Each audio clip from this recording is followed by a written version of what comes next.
আমরা নারায়ে রিসালাতের বিরোধী নই, নারায়ে রিসালাতের পক্ষে। তবে নারায়ে রিসালাতের জবাবটা ঠিক করে দেওয়া দরকার।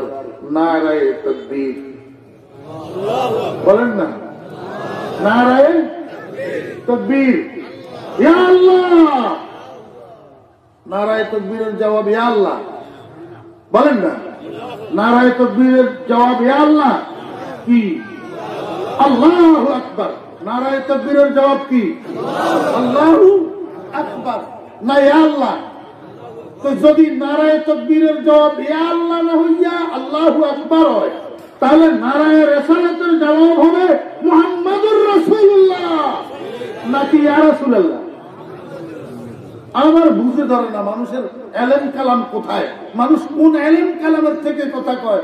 নারায়ে তাকবীরের জবাব যদি ইয়া আল্লাহ না হইয়া আল্লাহু আকবার হয়, জুমলায় খবরিয়া, তো নারায়ে রিসালাতের জবাব মুহাম্মাদুর রাসূলুল্লাহ না হইয়া ইয়া রাসূলুল্লাহ হয়।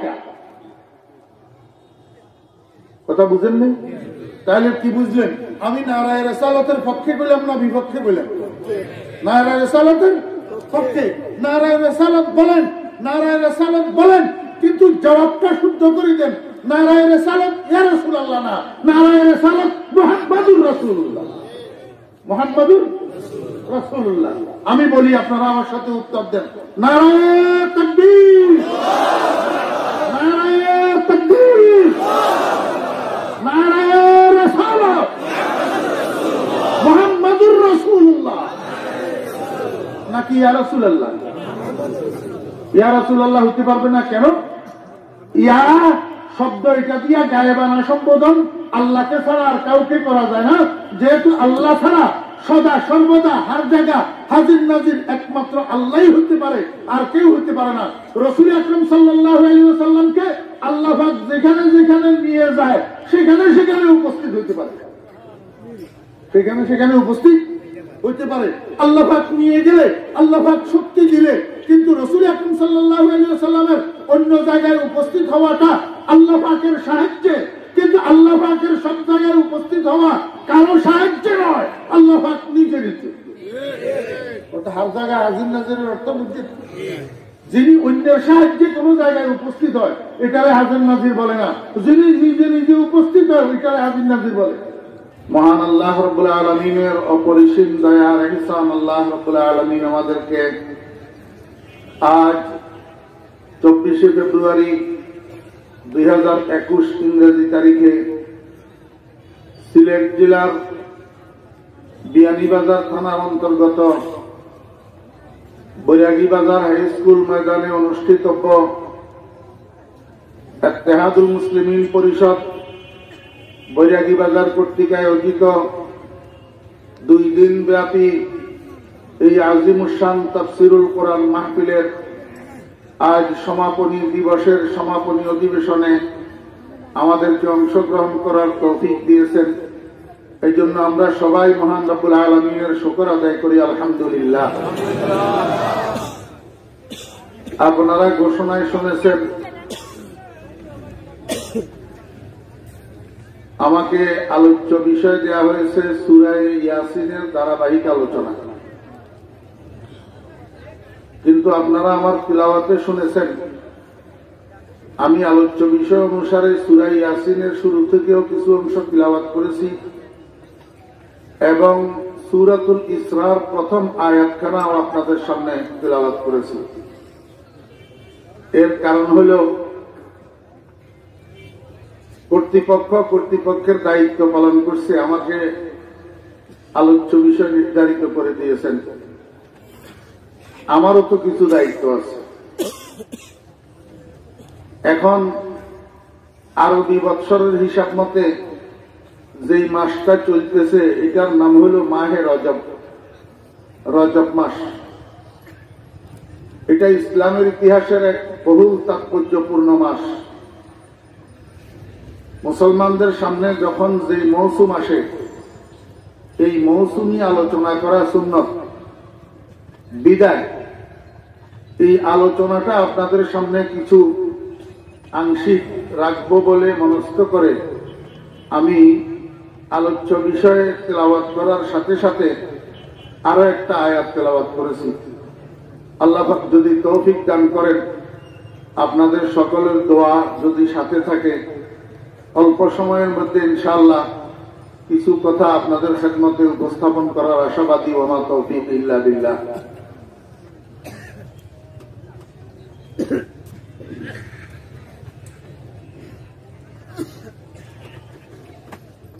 রাসূল আকরাম সাল্লাল্লাহু আলাইহি ওয়াসাল্লাম ইরশাদ করেছেন, প্রত্যেক জিনিসের একটা কলব থাকে। কলব মানে হেডকোয়ার্টার, রাজধানী। যেরকম প্রত্যেক দেশের একটা রাজধানী থাকে, রাজধানী শান্ত থাকলে গোটা দেশ শান্ত থাকে। আর রাজধানী কোনো কারণে যদি অশান্ত হইয়া যায়, এই অশান্তি গোটা দেশের মধ্যে চড়াইয়া পড়ে। ঠিক না বেঠিক? রাসূল আকরাম সাল্লাল্লাহু আলাইহি ওয়াসাল্লাম ইরশাদ করেছেন, মানব দেহের মধ্যেও এরকম একটা রাজধানী আছে, সেটার নাম হইল কলব। এটা যখন ঠিক থাকে, চোখ, কান, নাক, হাত, পাও সব ঠিক থাকে। আর এইটা যখন ব্যাঠিক হইয়া যায়, তখন চোখ, কান, হাত, পাও সব ব্যাঠিক হইয়া যায়। এটার ঠিক ব্যাঠিক মানে কি?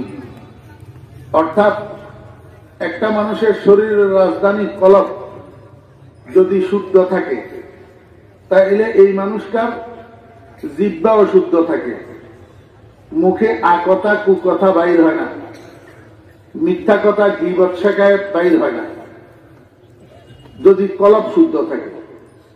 যদি কলব শুদ্ধ থাকে তো কানও ঠিক থাকে। এই কানে আল্লাহ পাকের নাফরমানের জিনিস শুনে না।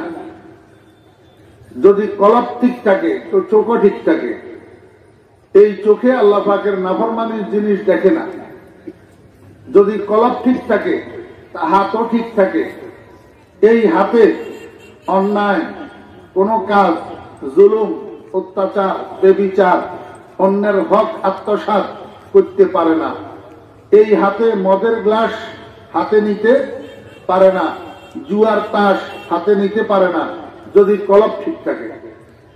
যদি কলব ঠিক থাকে তাহলে পাও ঠিক থাকে, সিনেমা হলের দিকে যাইতে পারে না, জেনাবা বিচারের দিকে যাইতে পারে না। কলব যদি ঠিক থাকে, আমার ভাইয়েরা, দোস্ত আহবাব, দেমাগও ঠিক থাকে। এই দেমাগ ইসলাম বিরোধী পরিকল্পনা করতে পারে না, কোরআন বিরোধী পরিকল্পনা করতে পারে না। কথা বুঝছেন না বুঝেন নাই? এখনো বুঝেন নাই? কলব কি শুধু কাফেরের গুলা ব্যাঠিক হয় না, কিছু কিছু মুসলমানের কলবও ব্যাঠিক হয়। মুসলমানের কলব ব্যাঠিক হয় না? মুসলমানের কলব যদি ব্যাঠিক না হয় তো মুসলমান কোরআনের মাহফিলের বিরোধিতা কেমনে করে? মুসলমানের কলব যদি ব্যাঠিক না হয়, মুসলমান কোরআনের প্রতিষ্ঠানের বিরোধিতা কেমনে করে? জি, আপনি এখান থেকে সিলেট যাবেন, চারখাই রাস্তায়ও যাইতে পারেন, চন্দনপুরের রাস্তায়ও যাইতে পারেন, ওই দেউল গ্রাম, বহর গ্রাম দিয়েও যাইতে পারেন, আর একেবারে 12 গ্রাম, বড়লেখা, কুলাউড়া, মৌলভীবাজার, শেরপুর, বুড়িয়ত যেতে পারে। যাওয়া যাবে না? সব রাস্তায় যাওয়া যাবে না? তা আপনারা যারা সিলেটগামী, কেউ এক রাস্তায় যাইতেছেন, কেউ আরেক রাস্তায় যাইতেছেন, কেউ আরেক রাস্তায় যাইতেছেন, একজন আরেকজনের বিরোধিতা করার অর্থ কি আমাকে বুঝাইয়া দেন, যদি আপনি মুসলমান হইয়া থাকেন।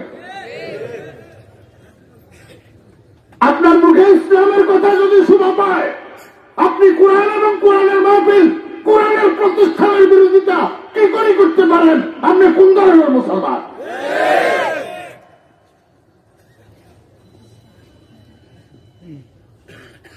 আমাদেরকে আমাদের নবী হযরত মুহাম্মদ মুস্তাফা সাল্লাল্লাহু আলাইহি ওয়াসাল্লাম শিক্ষা দিয়েছেন, হে আমার উম্মতের আলেমগণ, তোমরা রোগকে ঘৃণা করো, রোগীকে ঘৃণা করিও না। রাত্রে 2টার সময় তোমার একটা ছেলের যদি ডায়রিয়া শুরু হয়, তুমি ছেলেটাকে লাথি মারি ঘরের বাইরে ফেলে দিবা না ডাক্তার আনবা? ডাক্তার আইনা চিকিৎসা করিয়া সেবা দিয়া ছেলেটাকে ডায়রিয়া মুক্ত করার জন্য চেষ্টা করবা, কারণ ডায়রিয়া তোমার শত্রু হতে পারে, আক্রান্ত রোগী কিন্তু তোমার কলিজার টুকরা সন্তান। আমরা মুসলমানদের কাজ হলো আল্লাহর কোন বান্দা প্রতিমধ্যে টান করিয়া যদি জান্নাতের রাস্তা থেকে বিচ্যুত হইয়া জাহান্নামের দিকে হাঁটা শুরু করে, তাকে বুঝাইয়া সুজাইয়া মহব্বত করিয়া প্রয়োজনে শক্তি প্রয়োগ করিয়া আমরা তাকে জান্নাতমুখী করার চেষ্টা করব। এটা হলো আমাদের কাজ। কি ভাই, জান্নাতে যাওয়ার প্রতিষ্ঠান যেগুলা, সেগুলার পিছনে আমি উঠি পড়ি লাগি, আমি কোন ধরনের মুসলমান?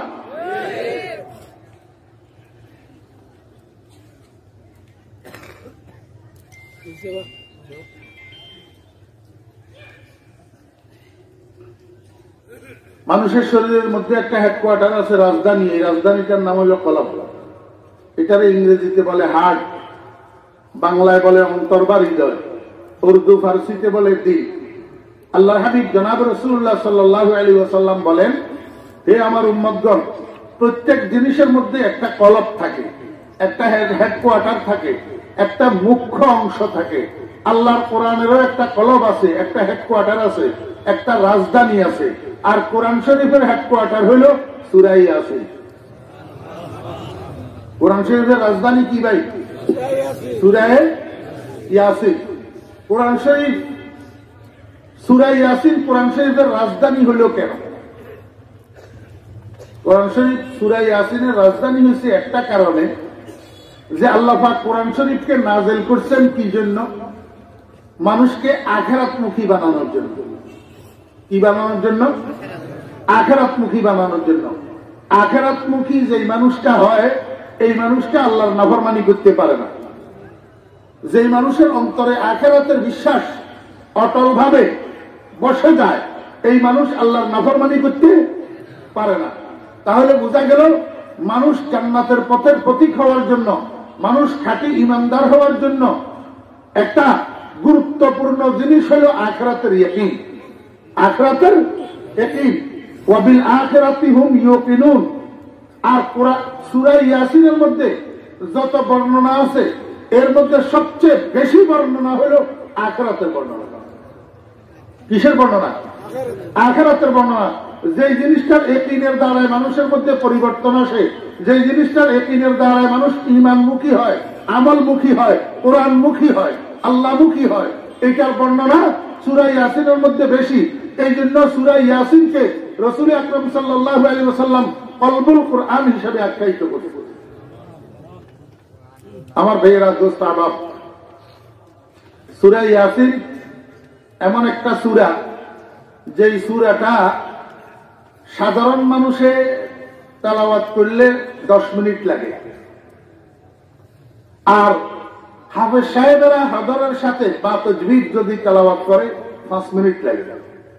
হাফেজ ছাড়া উলামায়ে কেরামরা যদি হযর তেলাওয়াত করে তাজবীদের সাথে 6 থেকে 7 মিনিট লাগে।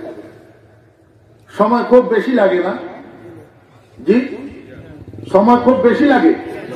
এই 5 মিনিট, 6-7 মিনিট, 10 মিনিট, এটা খুব বেশি সময় না? আমার ভাইয়েরা, দোস্ত আহবাব, আল্লাহর হাবিব জনাব রাসূলুল্লাহ সাল্লাল্লাহু আলাইহি ওয়াসাল্লাম ইরশাদ করেন, মান ক্বারাআ সূরাতা ইয়াসিন মাররাতান, যদি কোনো ব্যক্তি একবার সূরা ইয়াসিন তেলাওয়াত করে, কাতাবাল্লাহু লাহু কিরাআতাল কুরআনে 10 মাররাতিন, আল্লাহ পাক তার আমলনামার মধ্যে 10 বার গোটা কোরআন শরীফ খতমের সওয়াব লিখে দেন। 10 বার কোরআন শরীফ একবার খতম করতে কত সময় লাগে? কমপক্ষে 10 ঘন্টা। কমপক্ষে কয় ঘন্টা? 10 ঘন্টা। তো আপনার আমার জন্য না, হাফেজদের জন্য। হাফেজরা হযর তেলাওয়াত করলে ঘন্টায় 3 পারা তেলাওয়াত করে। তো ঘন্টায় যদি 3 পারা তেলাওয়াত হয়, 30 পারা কয় ঘন্টা? 10 ঘন্টা। যদি একবার খতম করতে 10 ঘন্টা সময় লাগে, 10 বার খতম করতে কয় ঘন্টা লাগে? বলেন না, কয় ঘন্টা? 100 ঘন্টা। তো 100-রে এইবার 24 দিয়া ভাগ করেন, কয়বার যাবে? 60-24 কত? তোমার কয় না? 60 90, তাহলে 4 দিন 24 ঘন্টার দিনে 4 দিন আরো 10 ঘন্টা, আরো কয় ঘন্টা? 10 ঘন্টা। একটা মানুষ লাগাতার 4 দিন আরো 10 ঘন্টা তেলাওয়াত করলে তো 10 বার কোরআন শরীফ খতম করতে পারে। অথচ হাদিস শরীফের মধ্যে এটা নিষেধ আছে। হাদিস শরীফের মধ্যে কমপক্ষে 3 দিনের আগে কোরআন শরীফ খতম করার জন্য নিষেধ আছে। তারপরেও আমি বললাম, এক লাগাতার কোন মানুষ এই 4 দিন 4.5 দিন কোরআন শরীফ তেলাওয়াত করতে পারবে? তার খানা নাই, তার ঘুম নাই, তার নামাজ নাই, তার পায়খানা প্রস্রাব নাই, তার অন্য কোনো কাজ নাই। অথচ এই 6-7 মিনিট 10 মিনিটে সূরা ইয়াসিনটা একবার পড়লে 10 বার কোরআন শরীফ খতমের সওয়াব পাওয়া যায়। আজকে আবি চুনি বাজারেরা, আজকে আবি চুনি বাজারেরা, কে বয়েক গুলমি খরি গুলজারেরা। 100টা টাকা যদি কেউ দিবে কয় 100টা টাকা, তো 1 মাইল হাঁটি চলে যাবে ওই 100টা টাকার জন্য। 500টা টাকা যদি কেউ দিবে কয় 3 মাইল হাঁটি চলে যাবে ওই 500টা টাকার জন্য। অথচ 10 বার কোরআন শরীফের খতমের সওয়াব আল্লাহর হাবিব ঘোষণা করতেছেন। নবীজি সত্য বলতেছেন না মিথ্যা বলতেছেন? জি, আমার ভাইরা দোস্ত বাবা, 10 বার কোরআন শরীফের খতমের ঘোষণা পাওয়া সত্ত্বেও আমাদের আগ্রহ হয় না সূরা ইয়াসিনটাকে প্রতিদিন সকালবেলা একবার তেলাওয়াত করার জন্য। রাসূল আকরাম সাল্লাল্লাহু আলাইহি ওয়াসাল্লাম আরেক হাদিসের মধ্যে ইরশাদ করেছেন, মান কারা সূরাত ইয়াসিন সাদরান নাহার কুযিয়াত হাওয়াইজু। হে আমার উম্মতজন, সকালবেলায় প্রত্যুষে একদম সকাল সকাল অর্থাৎ দিনের শুরুতে যদি তুমি সূরা ইয়াসিনটা একবার পড়ো, সূরা ইয়াসিনটা পাঠ করে যদি ঘর থেকে বাইর হও, তোমার আগামী দিন সকাল পর্যন্ত যত হাজত, যত জরুরত, যত সমস্যা আল্লাহ পাক রব্বুল আলামিন আপন কুদরতের দ্বারা সবগুলা পুরা করে দিবে। সাদাকাল্লাহু ওয়া সাদাকা রাসূলুহু। আমরা তো রাসূল আকরাম সাল্লাল্লাহু আলাইহি ওয়াসাল্লামের কথা বিশ্বাস করতে পারি না, এই জন্য আমাদের কাজ হয় না। রাসূল আকরাম সাল্লাল্লাহু আলাইহি ওয়াসাল্লামের কথা বিশ্বাস করতেন সাহাবায়ে কেরাম, এই জন্য ওনাদের কাজ হইত। সকালবেলায় যারা কোরআন শরীফ তেলাওয়াত জানেন না ওনাদেরকে নিয়ে এত কথাই নেই। কোরআন শরীফ তেলাওয়াত যারা জানেন, যে সমস্ত যুবক তরুণেরা কোরআন শরীফ তেলাওয়াত জানো, প্রতিদিন সকালে একবার সূরা ইয়াসিনটা পাঠ করবে। আল্লাহু আকবার। দুনিয়ার কোন মানুষের কাছে ধর্ণা দিতে হবে না, দুনিয়ার কোন মানুষের মুখামুখি হওয়া লাগবে না। যত সমস্যা, যত জরুরত, যত প্রয়োজন সব আল্লাহ পাক রব্বুল আলামিন কুদরতের দ্বারা পূরণ করে দিবে। আমার ভাইয়েরা দোস্ত আহবাব, আল্লাহর হাবিব জনাব রাসূলুল্লাহ সাল্লাল্লাহু আলাইহি ওয়াসাল্লাম ইরশাদ করেন, হে দুনিয়ার মানুষেরা, দুনিয়াতে যত ব্যথা বেদনা আছে, দুনিয়াতে যত কষ্ট ক্লাস আছে, দুনিয়াতে যত রোগ ব্যাধি আছে, এই সবের চিকিৎসার জন্য, সবগুলা ট্রিটমেন্টের জন্য মেডিসিন আবিষ্কার করা আছে। ট্যাবলেট আছে, ক্যাপসুল আছে, ইনজেকশন আছে, স্যালাইন আছে, সিরাপ আছে। কিন্তু একটা ব্যথা আছে, একটা কষ্ট, যেই কষ্টটা লাঘব হওয়ার জন্য এখনো পর্যন্ত আধুনিক স্বাস্থ্য বিজ্ঞান কোন মেডিসিন আবিষ্কার করতে পারে নাই, কোন মেডিসিন আবিষ্কার করতে পারে নাই। সেই কষ্টটা হলো মৃত্যুর কষ্ট। আমার ভাইয়েরা, ও মুসলমান ভাইয়েরা, মানুষ মরতে কষ্ট হয় যে আপনারা জানেননি এটা। মানুষ মরতে, রুহুটা শরীরের থেকে বাইর হওয়ার সময় কষ্ট আসেনি? জি, কিরকম কষ্ট? আল্লাহর হাবিব জনাব রাসূলুল্লাহ সাল্লাল্লাহু আলাইহি ওয়াসাল্লাম বলেন, বড় একটা কড়াইয়ের মধ্যে তৈল গাইলা যদি নিচে দিয়ে আগুন জ্বালানো হয়, আগুনের তাপে কড়াইয়ের তৈলগুলা গরম হইতে হইতে হইতে হইতে যখন তৈলগুলা ফুটফুট করে ফুটে, এই ফুটন্ত তৈলের কড়াইয়ের মধ্যে একটা জীবিত ছাগলকে যদি ফেলে দেওয়া হয়, ছাগলটার যেরকম কষ্ট হয়, একজন বেঈমান বেদিন বদ্দিনের শরীরের থেকে রুহু বাইর হইতে তার চেয়ে বেশি কষ্ট হয়। আমি দেখেছি অনেক মানুষের রুহু বাইর হওয়ার সময়, আপনারা দেখেছেন কিনা জানি না, কিছু কিছু মানুষ রুহু বাইর হওয়ার সময় এদিক সেদিক দুই হাত দুই পাওকে এইভাবে মারে দেওয়ালের উপরে হাত পাও মারলে যে কষ্ট হয় সেটা তার অনুভূতির মধ্যে নাই। কারণ মৃত্যুর সাকরাত এর চেয়ে কঠিন। ও বেরা দোস্তাবাব, অনেক মানুষের আজরাইলের চিবে পায়খানা প্রস্রাব বাইর হইয়া বিছানা ভর্তি হইয়া যায়। অনেক মানুষের জিব্বার মধ্যে কামড় পড়ে যে জিব্বার দ্বিখণ্ডিত হইয়া যায়। ও বেরা দোস্তাবাব, এগুলা কি কারণে হয়? মৃত্যুর কষ্টের কারণে। আজরাইল ইসলামকে দেখলে বেদিন বদিন বেঈমান চোরের মতো রুহুটা শরীরের চিপায় চাপায় যাইয়া লুকাইতে চেষ্টা করে, আজরাইলের হাতে ধরা দিতে চায় না। এই জন্য আজরাইল ইসলাম দুই পায়ের বৃদ্ধাঙ্গুলের থেকে চিপতে শুরু করে। চিপতে চিপতে চিপতে চিপতে রুহুটাকে হরকম পর্যন্ত নিয়ে আসে। আজরাইলের চিপে গোটা শরীরের রক্ত, গোস্ত আর হাড্ডিগুলা তুলা তুলা রেজা রেজা হইয়া যায়। আমার ভাইয়েরা, এই মুর্দাকে যখন গোসল দেওয়ার জন্য নেওয়া হয়, মুর্দা চিৎকার করিয়া করিয়া কাঁদে আর বলে, ও ভাই বন্ধু, কে তুমি আমাকে গোসল দিতে এসছো? আমাকে বেশি শক্ত হাতে ধরিও না, বেশি শক্ত হাতে ধরলে আমি ব্যথা পাই। আমাকে একটু নরম হাতে ঘষিয়া, একটু মায়ার হাতে ঘষিয়া গোসল দাও। আল্লাহ হাবিব জনাব রাসূলুল্লাহ সাল্লাল্লাহু আলাইহি ওয়াসাল্লাম বলেন, মুর্দার এই চিৎকার আওয়াজ আর কান্নার আওয়াজ ইল্লা সাকালাইন, দুই জাত জিন আর ইনসান ছাড়া আর সমস্ত সৃষ্টি শুনতে পায়। মানুষ আর জিন এই দুই জাতে শুনে না। আমার বেরা দোস্তাবাব, এই কষ্ট, মৃত্যুর কষ্ট কেমনে বরদাস্ত করব?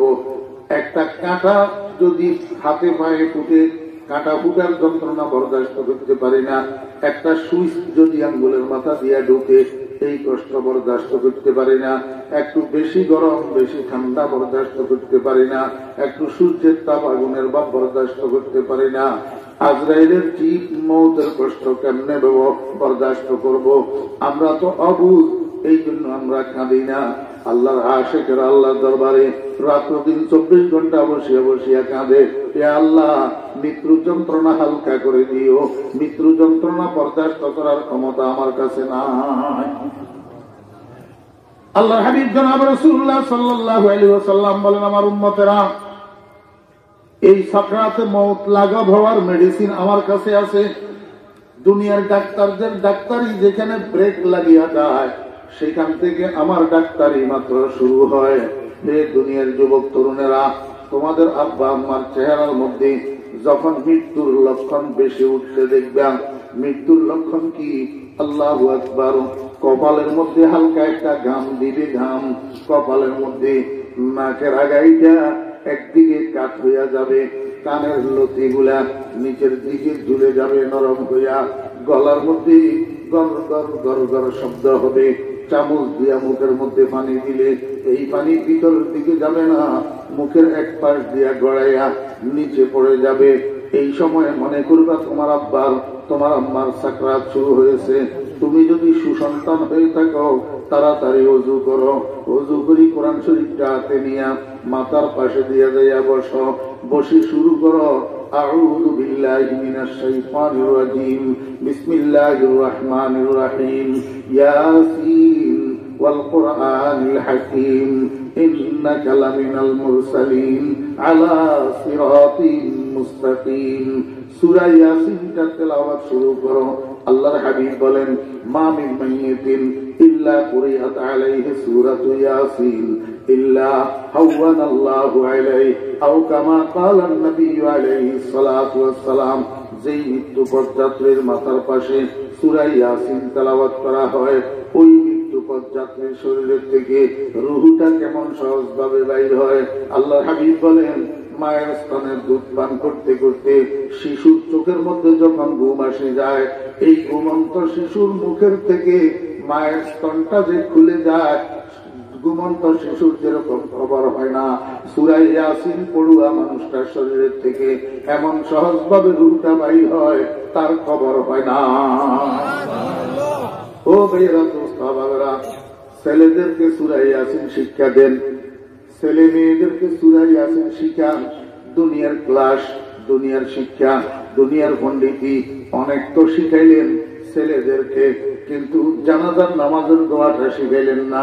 আল্লাহু আকবার। কবর জিয়ারতের দোয়াটা শিখাইলেন না। ছেলেদেরকে দুনিয়ার পণ্ডিতি শিখাইলেন, কিন্তু আপনার মাথার পাশে বসি মৃত্যুর সময় সূরা ইয়াসিনটা যে পড়বে, সেই সূরা ইয়াসিনটা ছেলেদেরকে শিখাইলেন না। ও ভাইয়ারা, দোস্ত আহবাব, আল্লাহ রহমতে আপনারা তো খুশকিসমত, আপনারা খুশকিসমত। আপনাদের বৈরাগী বাজারে জামিয়া মুহাম্মদিয়া মাদ্রাসার নামে কি সুন্দর মাদ্রাসা হয়েছে। আপনাদের ছোট কচিকাঁচা ছেলে মেয়েদেরকে সূরা ইয়াসিন শেখানোর জন্য এখন থেকে নিয়ত করেন না সবাই, প্রত্যেক পরিবারের থেকে একটা একটা বাচ্চা মুহাম্মদিয়া মাদ্রাসায় দিবেন, যাতে আপনার মৃত্যুর সময় সূরা ইয়াসিনটা পড়তে পারে, নিজের হাতে আপনাকে সুন্নত মোতাবেক শেষ গোসলটা দিতে পারে, নিজের হাতে আপনার কাফনগুলো আপনাকে পরাইতে পারে, আপনার জানাজার নামাজের ইমামতিটা যেন করতে পারে। শুক্রবারে যাইয়া আপনার কবরের পাশে আসসালামু আলাইকা ইয়া আহলাল কুবুর ইয়াগফিরুল্লাহু লানা ওয়া লাকুম, আসসালামু আলাইকুম ইয়া আহলাল কুবুর ইয়াগফিরুল্লাহু লানা ওয়া লাকুম ওয়া আনতুম সালাফুনা ওয়া নাহনু বিল আসর। কবর জিয়ারতের দোয়াটা পড়ি, আপনার কবরটা যেন জিয়ারত করতে পারে।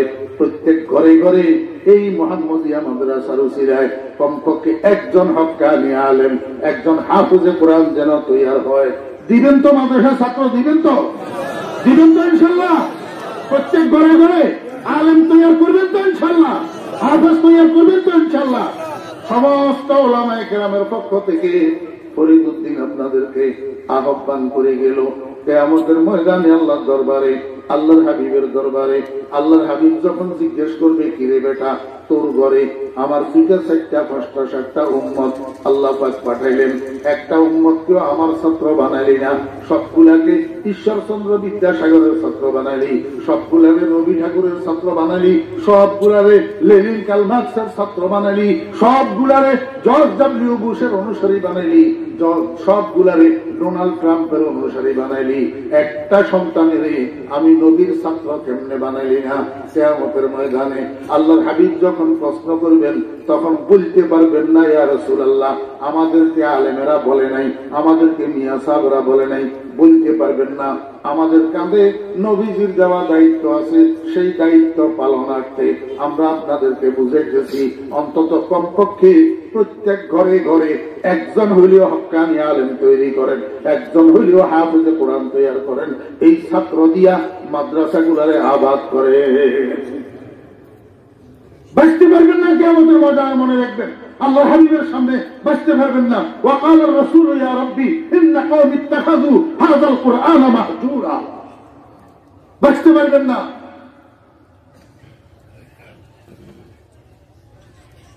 এই সাকরাতুল মউত লাঘব হওয়ার, মৃত্যু যন্ত্রণা লাঘব হওয়ার দ্বিতীয় কোনো মেডিসিন নাই। আমার ভাইয়েরা, দোস্ত আহবাব, কয়টা আমলের কথা বললাম? 3টা আমলের কথা বললাম। একটা আমল সূরা ইয়াসিন একবার পড়লে 10 খতম কোরআন শরীফের সওয়াব। আর একটা আমল প্রতিদিন সকালবেলায় সূরা ইয়াসিন একবার পড়লে আগামী 24 ঘন্টার সমস্ত জরুরত আল্লাহ পাক সহজভাবে পূরণ করে দেন। আরেকটা আমল মৃত্যু পর্যায়ের মাথার পাশে সূরা ইয়াসিন তেলাওয়াত করলে মৃত্যুর সাকরাতটা হালকা হয়। 3টা আমলের কথা বললাম। সর্বোপরি আরেকটা লাভ তো আছে, ওই কোরআন শরীফ যে যেখান থেকে তেলাওয়াত করুক প্রতি হরফে 10 নেকি, প্রতি হরফে কয় নেকি? 10 নেকি। তো কোরআন শরীফ তেলাওয়াত করবো তো সবাই ইনশাআল্লাহ। ইয়াসিন ওয়াল কুরআনিল হাকীম ইন্নাকা লামিনাল মুরসালিন আলা সিরাতিন মুস্তাকিম।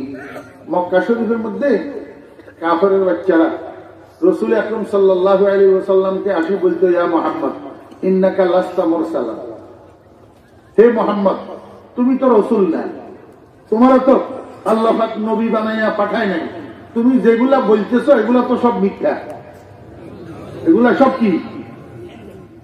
কাফেররা রাসূল আকরাম সাল্লাল্লাহু আলাইহি ওয়াসাল্লামের প্রতি যখন মিথ্যা আরোপ করত, নবীজিকে মিথ্যাবাদী হিসেবে আখ্যায়িত করত, তখন নবীজি মন মরা হইয়া যাইত, পেরেশান হইয়া যাইতেন।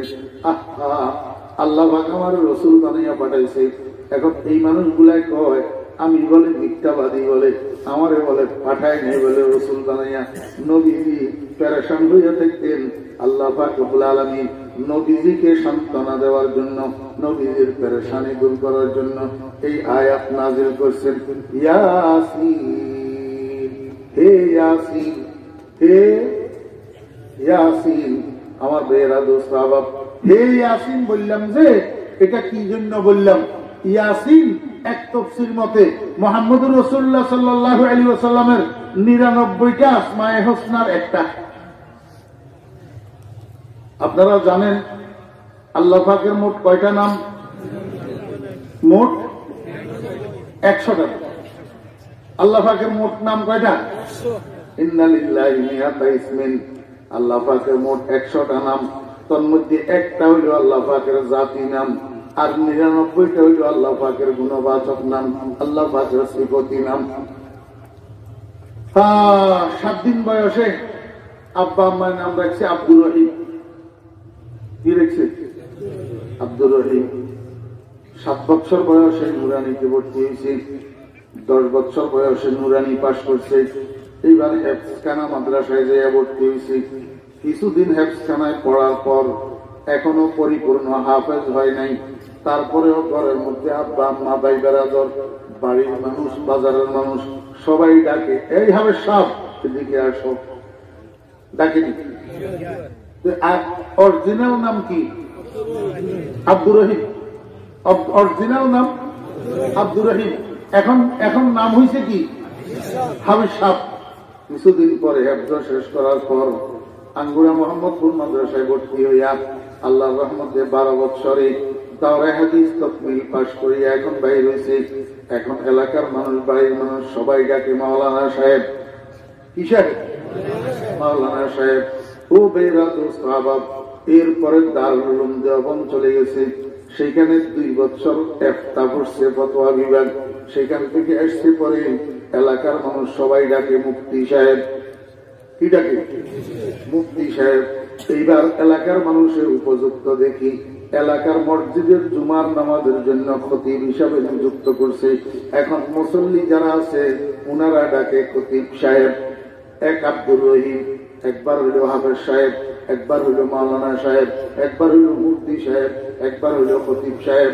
এখন আব্বাই কয় যে আমার ছেলে আল্লাহর রহমতে লেখাপড়া শেষ করছে, বড় হয়েছে, উপযুক্ত হয়েছে, এখন ছেলেটাকে বিয়ে করানোর দরকার। পাশের গ্রামের এক পরিবারে ছেলেটাকে বিয়ে করেছে। বউয়ের নাম হইল সকিনা। এখন শ্বশুর বাড়িতে গেলে কেউ আব্দুর রহিমও ডাকে না, হাফেজ সাহেব, মুফতি সাহেব, খতিব সাহেবও ডাকে না, সবাই ডাকে সকিনার জামাই। ঠিক না বেটি? আল্লাহু আকবার। কতগুলা নাম হইল। 1 বছর পরে একটা সন্তান জন্মগ্রহণ করছে। এই সন্তান, এটার নাম রাখছে আব্দুল করিম। এখন সবাই নিজের বাড়িতে, শ্বশুর বাড়িতে সবাই বলে আব্দুল করিমের বাপ। আব্দুল করিমের বাপ। উপযুক্ত দেখি এলাকার মানুষ গণ্যমান্য সবাই একত্রিত হইয়া এই মুফতি সাহেবের ইউনিয়নের চেয়ারম্যান বানাইয়া দিয়েছে। এখন নাম হইয়া গেছে চেয়ারম্যান হুজুর। কি নাম হইয়া গেছে? দেখছেন এই তামাশা। আসল নাম হইল কি? আব্দুর রহিম।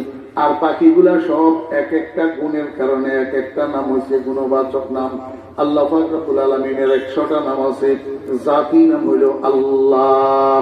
আর কতগুলা আছে?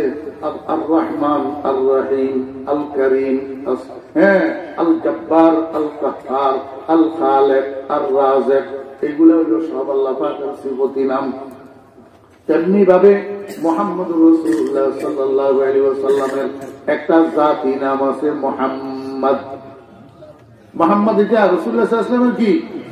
মুহাম্মাদুর রাসূলুল্লাহ। এইটা হলো রাসূল আকরাম সাল্লাল্লাহু আলাইহি ওয়াসাল্লামের জাতি নাম। এবার রাসূলুল্লাহ, নবিয়ুল্লাহ, সাইয়্যিদুল আউয়ালিন, সাইয়্যিদুল আখিরিন, সাইয়্যিদুল আখিরিন, ইমামুল আম্বিয়া, ইমামুল মুরসালিন, খাতামুন নবিয়্যিন, রাহমাতুল লিল আলামিন। এই নামগুলা সব রাসূল আকরাম সাল্লাল্লাহু আলাইহি ওয়াসাল্লামের গুণবাচক নাম। এই গুণবাচক নামের মধ্যে একটা নাম হইল ইয়াসিন। একটা নাম কি? ইয়াসিন। কিছু কিছু মুফাসসিরিনে কেরামের মতে, কিছু কিছু মুফাসসিরিনে কেরামের মতে আর কিছু কিছু মুফাসসিরিনে কেরামের মতে ইয়াসিন শব্দ এটা একক শব্দ নয়, এটা একটা সংযুক্ত শব্দ। এখানে দুইটা শব্দ আছে। একটা শব্দ হইল ইয়া, এটা হরফে নেদা। এটা কি হরফে নেদা? মানুষকে মানুষের ডাকার জন্য একটা শব্দ ব্যবহার করে না, হে আব্দুল্লাহ, হে আব্দুল্লাহ, রে কয় না, ডাকে না। এটা আরবিতে কয় ইয়া, ইয়া আল্লাহ, ইয়া আল্লাহ। আমার ভাইয়েরা দোস্ত আহবাব, বর্তমান যুগে কিছু কিছু তো আছে ইয়া গাউসুল আজম কয়, ইয়া গাউসুল আজম কয়। জায়েজ হবে নি? জায়েজ হবে না। কেন জায়েজ হবে না? ইয়া শব্দ দিয়া সম্বোধন করা যায় শুধু সামনের মানুষকে, নিকটের মানুষকে, হাজারকে, অনুপস্থিত, গায়েব, যেটা সামনে নাই, এর যদি ইয়া বলিয়া সম্বোধন করে দুনিয়ার মানুষে পাগল কয়, কিরে তুই কারে দেখতেছ, কেউ তো তোর সামনে নাই। অতএব যে সর্বদা সামনে না থাকে, না থাকতে পারে, তাকে ইয়া সম্বোধন করা যায় না।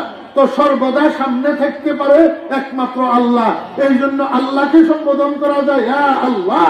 আল্লাহ ছাড়া ইয়া শব্দ দিয়া আর কাউকে গায়েবানা সম্বোধন করা যায় না। সামনে বলতে পারবেন, সমদ আলী, রহমত আলী, যে কি হবে ইয়া শব্দ দিয়া সম্বোধন করতে পারবেন, কিন্তু গায়েবানা সম্বোধন আল্লাহ ছাড়া আর কাউকে ইয়া শব্দ দিয়া করা যাবে না। যেহেতু আল্লাহ ছাড়া হাজির নাজির, আল্লাহ ছাড়া হার জায়গা একসাথে এট এ টাইম আর কেউ থাকতে পারে না। বুঝছেন না? বুঝেন? মাঝখানে একটা কথার খোলাসা করে দিই, আমাদের মধ্যে একটা ভুল বুঝাবুঝি আছে। ভুল বুঝাবুঝি কি? আমরা নারায়ে তাকবীর দিত, নারায়ে তাকবীর দিই, কিন্তু নারায়ে রিসালাত দিই না, নারায়ে রিসালাত দিই না। আমার ভাইয়েরা দোস্ত আহবাব, আমার খেয়াল মতে নারায়ে রিসালাতটাও দেওয়ার দরকার। কারণ এই নারায়ে রিসালাত না বলার কারণে কিছু কিছু ভাইয়েরা আমাদেরকে নবীজির দুশমন মনে করে। আমরা আসলে কি নবীজির দুশমন? জি, নবীজির যদি দুশমনে হইতাম, মাথায় টুপি কেন দিলাম, মুখে দাড়ি কেন রাখলাম, সুন্নতের জামা কেন গায়ে দিলাম, পকেটে মেসওয়াক কেন রাখলাম, তসবিহ কেন রাখলাম, খানা খাওয়ার সময় দস্তরখান দিয়ে কেন খানা খাই, আমার বেয়েরা মাদ্রাসায় কেন পড়লাম, মাদ্রাসায় কেন পড়াই, নিজের ছেলেদেরকে মাদ্রাসায় কেন পড়াইলাম, 5 ওয়াক্ত নামাজ কেন পড়ি, তাহাজ্জুদ কেন পড়ি, জিকির কেন করি, দরুদ শরীফ কেন করি, কোরআন তেলাওয়াত কেন করি। ও ভাইরা, নবীজির দুশমনেরা তো এগুলা করে না। আমি আপনাদেরকে বলবো, আমরা নারায়ে রিসালাতের বিরোধী নই, নারায়ে রিসালাতের পক্ষে। তবে নারায়ে রিসালাতের জবাবটা ঠিক করে দেওয়া দরকার। নারায়ে তাকবীর বলেন না, নারায়ে তাকবীর, ইয়া আল্লাহ। নারায়ে তাকবীরের জবাব ইয়া আল্লাহ বলেন না, নারায়ে তাকবীরের জবাব ইয়া আল্লাহ কি? আল্লাহু আকবার। নারায়ে তাকবীরের জবাব কি? আল্লাহু আকবার, না ইয়া আল্লাহ। তো যদি নারায়ে তাকবীরের জবাব ইয়া আল্লাহ না হইয়া আল্লাহু আকবার হয়, তাহলে নারায়ে রিসালাতের জবাব হবে মুহাম্মাদুর রাসূলুল্লাহ নাকি ইয়া রাসূলুল্লাহ? আমার বুঝে ধরে না মানুষের এলেম কালাম কোথায়, মানুষ কোন এলেম কালামের থেকে কথা কয়। নারায়ে তাকবীরের জবাব যদি ইয়া আল্লাহ না হইয়া আল্লাহু আকবার হয়, জুমলায়ে খবরিয়া, তো নারায়ে রিসালাতের জবাব মুহাম্মাদুর রাসূলুল্লাহ না হইয়া ইয়া রাসূলুল্লাহ হয় কেন? কথা বুঝেন না? তাহলে কি বুঝলেন? আমি নারায়ে রিসালাতের পক্ষে বললাম না বিপক্ষে বললাম? নারায়ে রিসালাতের পক্ষে। নারায়ে রিসালাত বলেন, নারায়ে রিসালাত বলেন, কিন্তু জবাবটা শুদ্ধ করে দেন। নারায়ে রিসালাত ইয়া রাসূলুল্লাহ না, নারায়ে রিসালাত মুহাম্মাদুর রাসূলুল্লাহ, মুহাম্মাদুর রাসূলুল্লাহ। আমি বলি, আপনারা আমার সাথে উত্তর দেন। নারায়ে তাকবীর, নারায়ে তাকবীর, নারায়ে রিসালাত, মুহাম্মাদুর রাসূলুল্লাহ নাকি ইয়া রাসূলুল্লাহ? ইয়া রাসূলুল্লাহ হতে পারবে না। কেন? ইয়া শব্দ এটা দিয়া গায়েবানা সম্বোধন আল্লাহকে ছাড়া আর কাউকে করা যায় না। যেহেতু আল্লাহ ছাড়া সদা সর্বদা হার জায়গা হাজির নাজির একমাত্র আল্লাহই হতে পারে, আর কেউ হতে পারে না। রাসূল আকরাম সাল্লাল্লাহু আলাইহি ওয়াসাল্লামকে আল্লাহ পাক যেখানে যেখানে নিয়ে যায় সেখানে সেখানে উপস্থিত হতে পারে, সেখানে সেখানে উপস্থিত হইতে পারে। আল্লাহ পাক নিয়ে গেলে, আল্লাহ পাক শক্তি দিলে, কিন্তু রাসূল আকরাম সাল্লাল্লাহু আলাইহি ওয়াসাল্লামের অন্য জায়গায় উপস্থিত হওয়াটা আল্লাহ পাকের সাহায্যে, কিন্তু আল্লাহ পাকের সব জায়গায় উপস্থিত হওয়া কারো সাহায্যে নয়, আল্লাহ পাক নিজে নিচ্ছে। ওটা হার জায়গায় হাজির নাজিরের অর্থ বুঝছে? যিনি অন্যের সাহায্যে কোন জায়গায় উপস্থিত হয় এটারে হাজির নাজির বলে না, যিনি নিজে নিজে উপস্থিত হয় ওইটারে হাজির নাজির বলে। কথা বুঝেন না? আমার বেহরা দোস্ত আবাব এবার নারায় গাউসিয়ারে কি করবেন? জি আমার বেহরা দোস্ত আবাব, আমি সামনের দিকে আর বাড়লাম না, শুধু এতটুকু বুঝেন, ইয়া শব্দ এটা দিয়া সামনাসামনি মানুষকে সম্বোধন করা যাবে, হাজির জনকে সম্বোধন করা যাবে, গায়েব জনকে সম্বোধন করা যাবে না। ইয়া হরফে নেদা, এটা কি হরফে নেদা? বাংলা অর্থ কি? হে, হে বাংলা অর্থ কি? হে। আল্লাহ পাক রব্বুল আলামিন ইয়া হে, এরপরে হলো সিন, এরপরে কি সিন। এখন সিন কি? সিনটা কি? আগে তো বলছি ইয়াসিন পুরাটা রাসূল আকরাম সাল্লাল্লাহু আলাইহি ওয়াসাল্লামের গুণবাচক নাম, এখন ইয়া যখন পৃথক হইয়া গেল, ইয়া অর্থ হে, তো এবার সিনটা কি? আমার ভাইরা দোস্ত আবাব, সিনের মধ্যে সংক্ষিপ্তকরণ করা হয়েছে। সংক্ষিপ্তকরণ আমাদের বাংলা ভাষার মধ্যেও আছে, ইংরেজি ভাষার মধ্যেও আছে।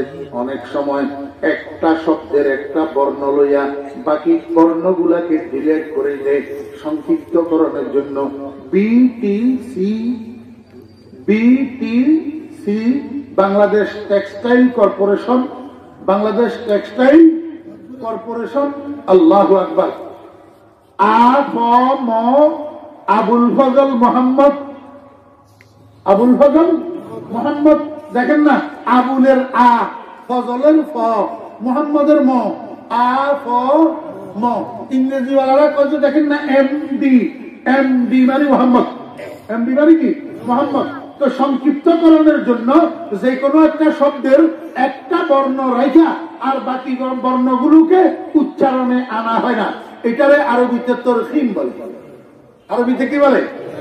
আল্লাহ পাক রব্বুল আলামিন একটা শব্দের সব বর্ণগুলাকে ডিলেট করি শুধু একটা বর্ণ রাখছে। এই শব্দটা হলো ইনসান। শব্দটা হলো কি?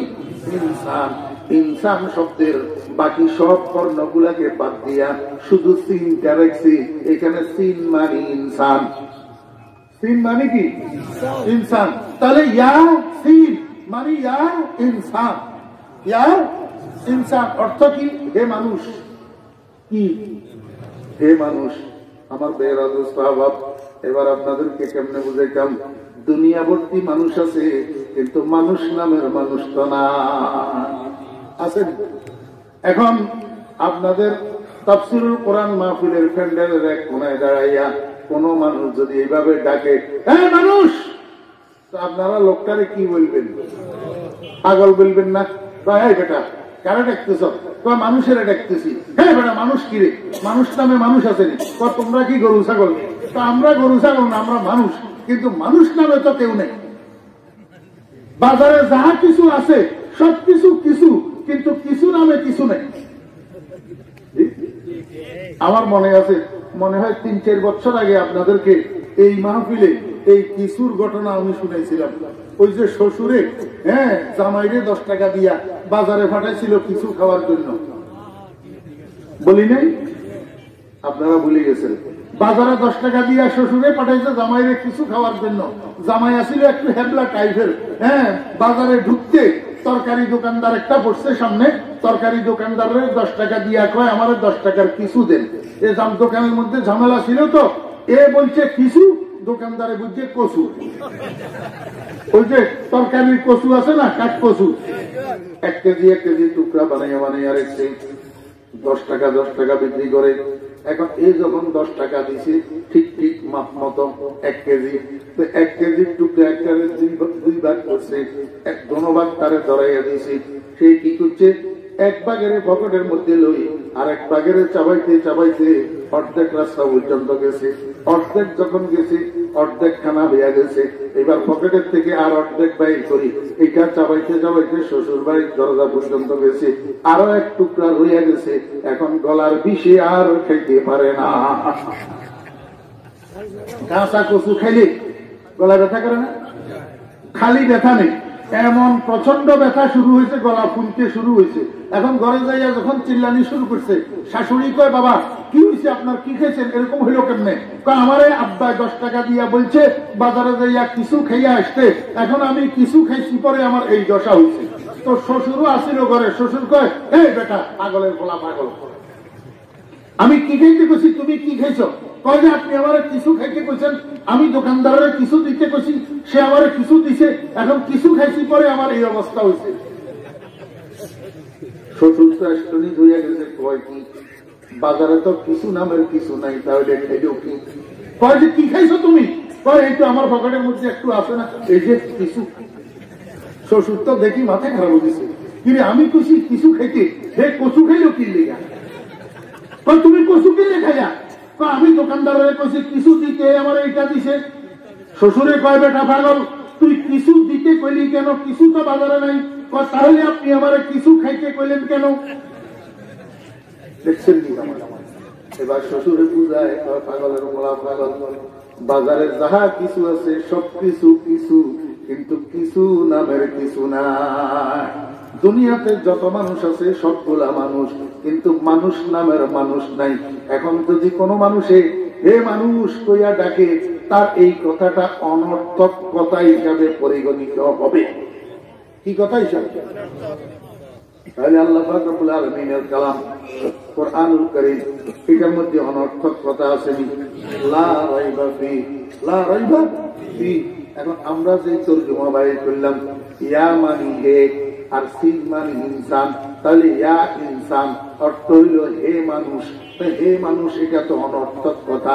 তাহলে আল্লাহ পাকের কালাম, তাও আরো হেডকোয়ার্টারের সূচনা, সূরা ইয়াসিনের শুরু, এটা অনর্থক কথা দিয়া নিয়ে আল্লাহ পাক শুরু করলেন, লক্ষ কালামি দিয়া শুরু করলেন। ইয়াসিনের তো কোনো অর্থ নাই। মুফাসসিরিন ইকরাম রাহিমাহুল্লাহ বলেন, ও দুনিয়ার ব্যাকরণের জাত, ইয়াসিনের অর্থ আছে, ইয়া ইনসানের অর্থ আছে, তোর কাছে ইয়া ইনসানের অর্থ বুঝার মতো জ্ঞান তোর কাছে না। তুই আরবি গ্রামার পড়, ইলমে বালাগত পড়, ইলমে ফাসাহাত পড়, তখন তোর কাছে ধরা পড়বে একটা কায়দা আছে, একটা বিধান আছে, আল মুতলাকু ইযা উতলিকা ইউরাদু বিহিল ফারদুল কামিল। কোন একটা ব্যাপক অর্থবহ শব্দ যদি অনির্দিষ্টভাবে ব্যবহার করা হয়, সেখানে পরিপূর্ণ অর্থ যেটা, সেটাই উদ্দেশ্য হয়। আল্লাহ পাক বলছেন ইয়া ইনসান, নির্দিষ্ট করেন নাই কোন মানুষ, হে মানুষ। যখন অনির্দিষ্টভাবে মানুষকে সম্বোধন করছেন, তাহলে এখানে বুঝতে হবে আল্লাহ পাকের উদ্দেশ্য পরিপূর্ণ মানুষ যেটা, সেটাই উদ্দেশ্য।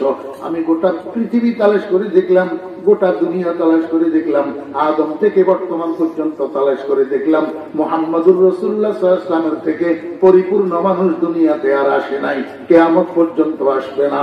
অতএব এখানে ইনসান থেকে পরিপূর্ণ মানুষ যদি উদ্দেশ্য হয়, তাহলে ইনসান থেকে মুহাম্মদুর রাসূলুল্লাহ উদ্দেশ্য। ইয়া ইনসান মানে ইয়া মুহাম্মদ, ইয়া ইনসান মানে কি? ইয়া মুহাম্মদ। আমার ভাইরা দোস্ত আবাব, রাসূল আকরাম সাল্লাল্লাহু আলাইহি ওয়াসাল্লামের থেকে পরিপূর্ণ মানুষ যে দুনিয়াতে আর আসে নাই, কিয়ামত পর্যন্ত আসবে না, তার প্রমাণ কি? এবার আমি আপনাদেরকে একটু সমসাময়িকের দিকে নিয়ে যাই, মৌসুমী আলোচনা। মৌসুমী আলোচনা, সুবহানাল্লাযী আসরা বিআবদিহি লাইলান মিনাল মাসজিদিল হারাম ইলাল মাসজিদিল আকসা। এই রজব মাসের 26 তারিখ বিকেল বেলা, রজব মাসের 26 তারিখ বিকেল বেলা জিবরাইল আলাইহিস সালাম আসছে হুজুর পাক সাল্লাল্লাহু আলাইহি ওয়াসাল্লামের কাছে। আসি কয়, ইয়া রাসূলুল্লাহ, আমারে আল্লাহ আপনার কাছে পাঠাইছেন আপনাকে একটা ইনফরমেশন করার জন্য, একটা সংবাদ পৌঁছানোর জন্য। মক্কা শরীফের কাফেররা আপনারে মেরে ফেলতে চায়, আপনাকে দুনিয়া থেকে বিদায় করে দিতে চায়। এই জন্য তারা একটা পরিকল্পনা বানাইছে, আজকের রাত্রে আপনার শোয়ার ঘরে তারা আপনাকে হত্যা করার উদ্দেশ্যে আপনার উপরে আক্রমণ করবে। এই জন্য আল্লাহ পাক রব্বুল আলামিন চান আজকের রাতটা আপনি আপনার শোয়ার ঘরে যাপন না করে অন্য কোথাও স্থান পরিবর্তন করে রাত্রি যাপন করেন। ও বেরাদ সাহাব, যত ষড়যন্ত্রকারীরা ষড়যন্ত্র করুক, পরিকল্পনাকারীরা পরিকল্পনা করুক, প্রকাশ্যে করুক আর গোপনে করুক, আহকামুল হাকিমিন রব্বুল আলামিন জানেন কি জানেন না? আল্লাহ পাক জানে। জানে আমার বেরাদ সাহাব। কাফেররা সিদ্ধান্ত নিছে হুজুর পাক সাল্লাল্লাহু আলাইহি ওয়াসাল্লামকে নিচের দিকে নামাবে, অর্থাৎ পৃথিবীর পিঠের থেকে পেটের ভিতরে ঢুকাবে, নিচের দিকে নামাবে, কবরে ঢুকাবে। আল্লাহ কয় তোরা চাইয়া দেখ তামাশা, তোরা নিচের দিকে নামাবি আর আমি রব্বুল আলামিন আজকের রাত্রেই আমার বন্ধুরে উপরের দিকে উঠাবো। কি করব? উপরের দিকে উঠাবো। আল্লাহ যাকে উঠায় তাকে হিংসা করে নিচে নামানো যায় না। আল্লাহ যাকে উঠায় তাকে বিরোধিতা করে নিচে নামানো যায় না। কোরআনের বাতি একবার জ্বলে উঠলে হিংসা করে সেটাকে নির্বাপিত করা যায় না। আল্লাহু মুতিম্মু নূরি ওয়ালাউ কারিহাল কাফিরুন। চলছে তো চলছে ইনশাআল্লাহ।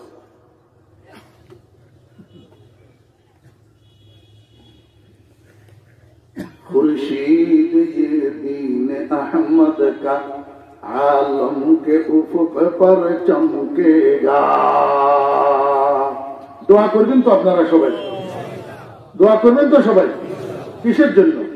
মুহাম্মদিয়া মাদ্রাসা। কি মাদ্রাসা?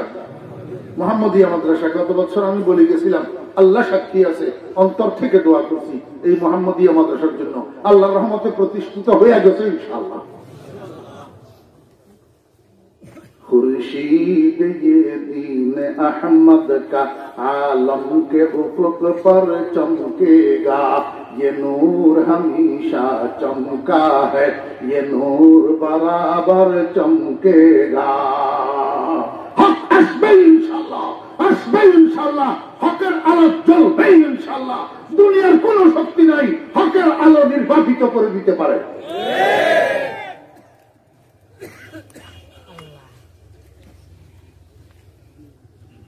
জিবরাইল আলাইহিস সালাম কয়, ইয়া রাসূলুল্লাহ সাল্লাল্লাহু আলাইহি ওয়াসাল্লাম, আজকের রাতটা একটু অন্য জায়গায় থাকিয়ে। রাসূল আকরাম সাল্লাল্লাহু আলাইহি ওয়াসাল্লাম যখন ঘুমের সময় হইছে, আস্তে আস্তে আস্তে আস্তে যাইয়া উঠছেন হযরতে উম্মে হানি রাদিয়াল্লাহু আনহা, রাসূল আকরাম সাল্লাল্লাহু আলাইহি ওয়াসাল্লামের চাচাতো বোন উম্মে হানির ঘরে। উম্মে হানির ঘরটা খানায়ে কাবা থেকে একদম নিকটে ছিল, একদম নিকটে। এখন ও দোস্ত, আপনারা যারা হজে গেছেন, উমরায় গেছেন, আপনারা দেখছেন মসজিদে হারামের বাবে আব্দুল আজিজ তথা 1 নম্বর গেটে দিয়া ভিতরের দিকে ঢুকলে ওই তুর্কিদের বানানো প্রথম মসজিদে হারামের মধ্যে দুই পাশে ইয়া বড় বড় দুইটা পিলার। এই 2 পিলারের মাঝখানের জায়গাটার নাম বাবে উম্মে হানি। দীর্ঘদিন পর্যন্ত আমরা দেখেছি আমাদের বাংলাদেশি ওলামায়ে কেরাম বুজুর্গানে দ্বীনেরা এই বাবে উম্মে হানির মধ্যে বসতেন। এবং আমাদের বাংলাদেশি ওলামায়ে কেরামদেরকে যদি আপনি সাক্ষাৎ পাইতে চান তো বাবে উম্মে হানিতে গেলে সেখানে সকলের সাক্ষাৎ পাবেন। এটা আগে পর্যন্ত ছিল, এখন বর্তমানে সংস্কারের জন্য সৌদি সরকার তুর্কিদের সেই মসজিদ ভেঙে ফেলছে। এখন আর বাবে উম্মে হানির চিহ্ন নাই। হযরত উম্মে হানি রাদিয়াল্লাহু আনহার ঘর যেখানে ছিল সেই জায়গাটার নাম হইছে বাবে উম্মে হানি। এই ঘরের মধ্যে রাসূল আকরাম সাল্লাল্লাহু আলাইহি ওয়াসাল্লাম আসছেন ঘুমানোর জন্য। আসল কুদরতের কারিশমা খেলতে আছে উপরওয়ালা। উপরওয়ালার উদ্দেশ্য হল এই সুযোগে উম্মে হানির নামটাকে সারা দুনিয়ার মধ্যে ছড়াইয়া দিবে। কারণ মেরাজের ঘটনা কেউ বলতে যাবে, কেউ লিখতে যাবে, উম্মে হানির নামটা বাদ দিয়া লেখার কোন সুযোগ নাই। যারা সব আঁচের আগে আহলে বিনস সাজায়ে আফরি সদা আফরিনস চুদৌলত সজ্জে বদে খাহানে হামি সবে দৌলত সারায়ে উম্মে হানি। আল্লাহর হাবিব জনাব রাসূলুল্লাহ সাল্লাল্লাহু আলাইহি ওয়াসাল্লাম রীতিমতো শুইয়া গেছেন। শুধু শুইয়া গেছেন নয়, রীতিমতো ঘুমিয়ে পড়ছেন। রাত্রে ঠিক 12টা যখন বাজে, বাহির থেকে দরজার উপরে টোকা পড়ছে। রাসূল আকরাম সাল্লাল্লাহু আলাইহি ওয়াসাল্লাম জিজ্ঞাসা করে, মান আনতা? বাইরের থেকে আওয়াজ আসতেছে, আসসালাতু ওয়াসসালামু আলাইকা ইয়া রাসূলুল্লাহ, আনা জিবরাইল। ইয়া রাসূলুল্লাহ, আমি জিবরাইল, নবী জিবরাইল। এই রাতে আপনার আগমন জিবরাইল কয় ইয়া রাসূলুল্লাহ সাল্লাল্লাহু আলাইহি ওয়াসাল্লাম আপনাকে কষ্ট করে একটু বাইরে আসতে হবে। রাসূল আকরাম সাল্লাল্লাহু আলাইহি ওয়াসাল্লাম ভালো করে জানেন জিবরাইল নিজের থেকে বলার মতো কোনো ক্ষমতা জিবরাইলের কাছে নাই। ওয়া মা ইয়ানতিকু আনিল হাওয়া ইন হুয়া ইল্লা ওয়াহয়ুন ইউহা ওয়া হুম ইয়াফআলুনা মা ইউমারুন ওয়া হুম লা ইয়াসুনা মা আমারাহুমুল্লাহ ওয়া ইয়াফআলুনা মা ইউমারুন। রাসূলুল্লাহ সাল্লাল্লাহু আলাইহি ওয়াসাল্লাম জানে জিবরাইল নিজের থেকে বলছে না, আল্লাহ যা বলছে তা বলতেছে। সঙ্গে সঙ্গে হুজুরে পাক সাল্লাল্লাহু আলাইহি ওয়াসাল্লাম শোয়ার বিছানা থেকে উঠি দরজা খুলি বাহিরে চলে এসেছে। জিবরাইল কয় ইয়া রাসূলুল্লাহ আপনাকে একটু কষ্ট করে আমার সাথে যাইতে হবে, আমার সাথে যাইতে হবে। হুজুরে পাক সাল্লাল্লাহু আলাইহি ওয়াসাল্লাম বাক্য অনুসারীর মতো জিবরাইলের পিছনে পিছনে হাঁটা শুরু করছে। যাইতে যাইতে যাইতে যাইতে জিবরাইল হুজুর পাক সাল্লাল্লাহু আলাইহি ওয়াসাল্লাম নিয়ে গেলেন হাতিমে কাবার মধ্যে। সেখানে আগে থেকে ফেরেশতারা সাজ সরঞ্জাম নিয়ে রেডি ছিল। জিবরাইল কয় ইয়া রাসূলুল্লাহ আপনাকে একটু শীত হইয়া শুইয়া যাইতে হবে। সঙ্গে সঙ্গে হুজুর পাক সাল্লাল্লাহু আলাইহি ওয়াসাল্লাম শীত হইয়া শুইয়া গেলেন। আল্লাহু আকবার। জিবরাইল শাহাদাতান বলিয়া রাসূল আকরাম সাল্লাল্লাহু আলাইহি ওয়াসাল্লামের গলার শুরু থেকে নাভি পর্যন্ত এইভাবে রেখা টানে দিলেন। আর রেখা টানার সাথে সাথে নবীজির সিনা মোবারক দুই ভাগে ভাগ হয়ে গেছে। ও ভাইরা দোস্তাবাব, জিবরাইল নবীজির সিনা মোবারকের বাম পাশে হাত ঢুকাইয়া নবীজির কলব মোবারকটাকে বাহির করে নিয়ে আসছেন। বাহির করে আনি জান্নাতের তস্তরের মধ্যে কারো মতে জমজম, কারো মতে হাউজে কাউসার এর মধ্যে রাখছেন। রাখি নিজের হাতে নবীজির কলবটাকে ধুইছেন। দুইয়া আবার নিজের হাতে উঠাইয়া নবীজির সিনার বাম পাশে হাত ঢুকাইয়া যথাস্থানে কলবটাকে রাখি দিয়েছেন। রাখি দুই দিক থেকে এইভাবে চাপ দিয়েছেন। সঙ্গে সঙ্গে হুজুর পাক সাল্লাল্লাহু আলাইহি ওয়াসাল্লামের সিনা মোবারক আগের মতো জোড়া লাগিয়ে গেছে। ও দোস্ত আহবাবরা, এই পৃথিবীর স্বাস্থ্য বিজ্ঞানীরা কসমেটিক সার্জারি যে আবিষ্কার করছে, কিসের উপরে গবেষণা করি? রাসূল আকরাম সাল্লাল্লাহু আলাইহি ওয়াসাল্লামের শক্তে সদরের উপরে গবেষণা করি কসমেটিক সার্জারি আবিষ্কার করছে। অদোস্ত সমস্ত কিছুর গোড়া কোরআন, সমস্ত কিছুর উৎস কোরআন, সমস্ত কিছুর সূচনা কোরআন। কিন্তু হতভাগা মুসলমান বুঝে না। হতভাগা মুসলমানের সন্তানেরা কোরআন বাদ দিয়া, আল্লাহ বাদ দিয়া, রাসূল বাদ দিয়া হিন্দুর ফোলার মতো চলে। না হলে চুলকে এমনি করি কাটস ঘুরাইয়া নিচের গুলারে কামাই, উপরে তুবা বানাস কেন? তুই হরেশচন্দ্রের ফোলা না?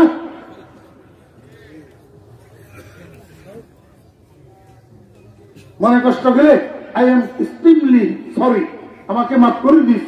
বেকারা মুসলমানের সন্তানের মতো চুল কাটবি, নবীজির আদর্শ মতো চুল কাটবি, নবীজির সুন্নাত মতো চুল কাটবি।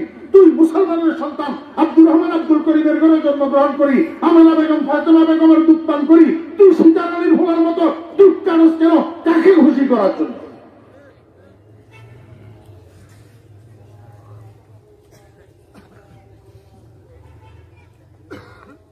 আর কত দেখতাম, দেখতে দেখতে একরকম অসহ্যের মতো হয়ে গেছি, বরদাস্ত করা যাচ্ছে না। মুসলমানের সন্তানেরা ইসলামের প্রতি এত উদাসীন কেন হলো? নবীর প্রতি এত উদাসীন কেন হলো? নবীর আদর্শের প্রতি এত উদাসীন কেন হলো? মুসলমানের সন্তানেরা ইহুদি খ্রিস্টানের আদর্শের প্রতি এত ধাবিত কেন হলো? মুসলমানের সন্তানেরা হিন্দুত্বের প্রতি এত দীক্ষিত কেন হলো? কালে বুঝেতাম মনের জ্বালা। মুসলমানের সন্তান ইসলাম কেন বললি? নবী কেন বললি? আল্লাহ কেন বললি? কোরআন কেন বললি?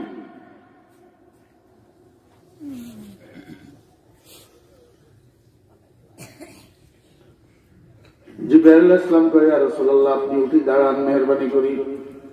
রাসূল আকরাম সাল্লাল্লাহু আলাইহি ওয়াসাল্লাম শক্তে সদরের পরে উঠি দাঁড়াইলেন। আগের থেকে বোরাক রেডি ছিল। বোরাকে করে জিবরাইল রাসূল আকরাম সাল্লাল্লাহু আলাইহি ওয়াসাল্লামকে নিয়ে গেলেন জেরুজালেমের মসজিদে আকসা, বাইতুল মুকাদ্দাস মসজিদে। আমার ভাইরা, এই সফরটা, এই ভ্রমণটা মিনাল মসজিদিল হারাম ইলাল মসজিদিল আকসা, মক্কা শরীফের মসজিদে হারাম থেকে জেরুজালেমের মসজিদে আকসা পর্যন্ত। এটাকে কোরআনের ভাষায় ইসরা বলে। এটা কোরআন শরীফের দ্বারাই সাব্যস্ত। এটাকে যদি কেউ অস্বীকার করে কাফের হয়ে যাবে।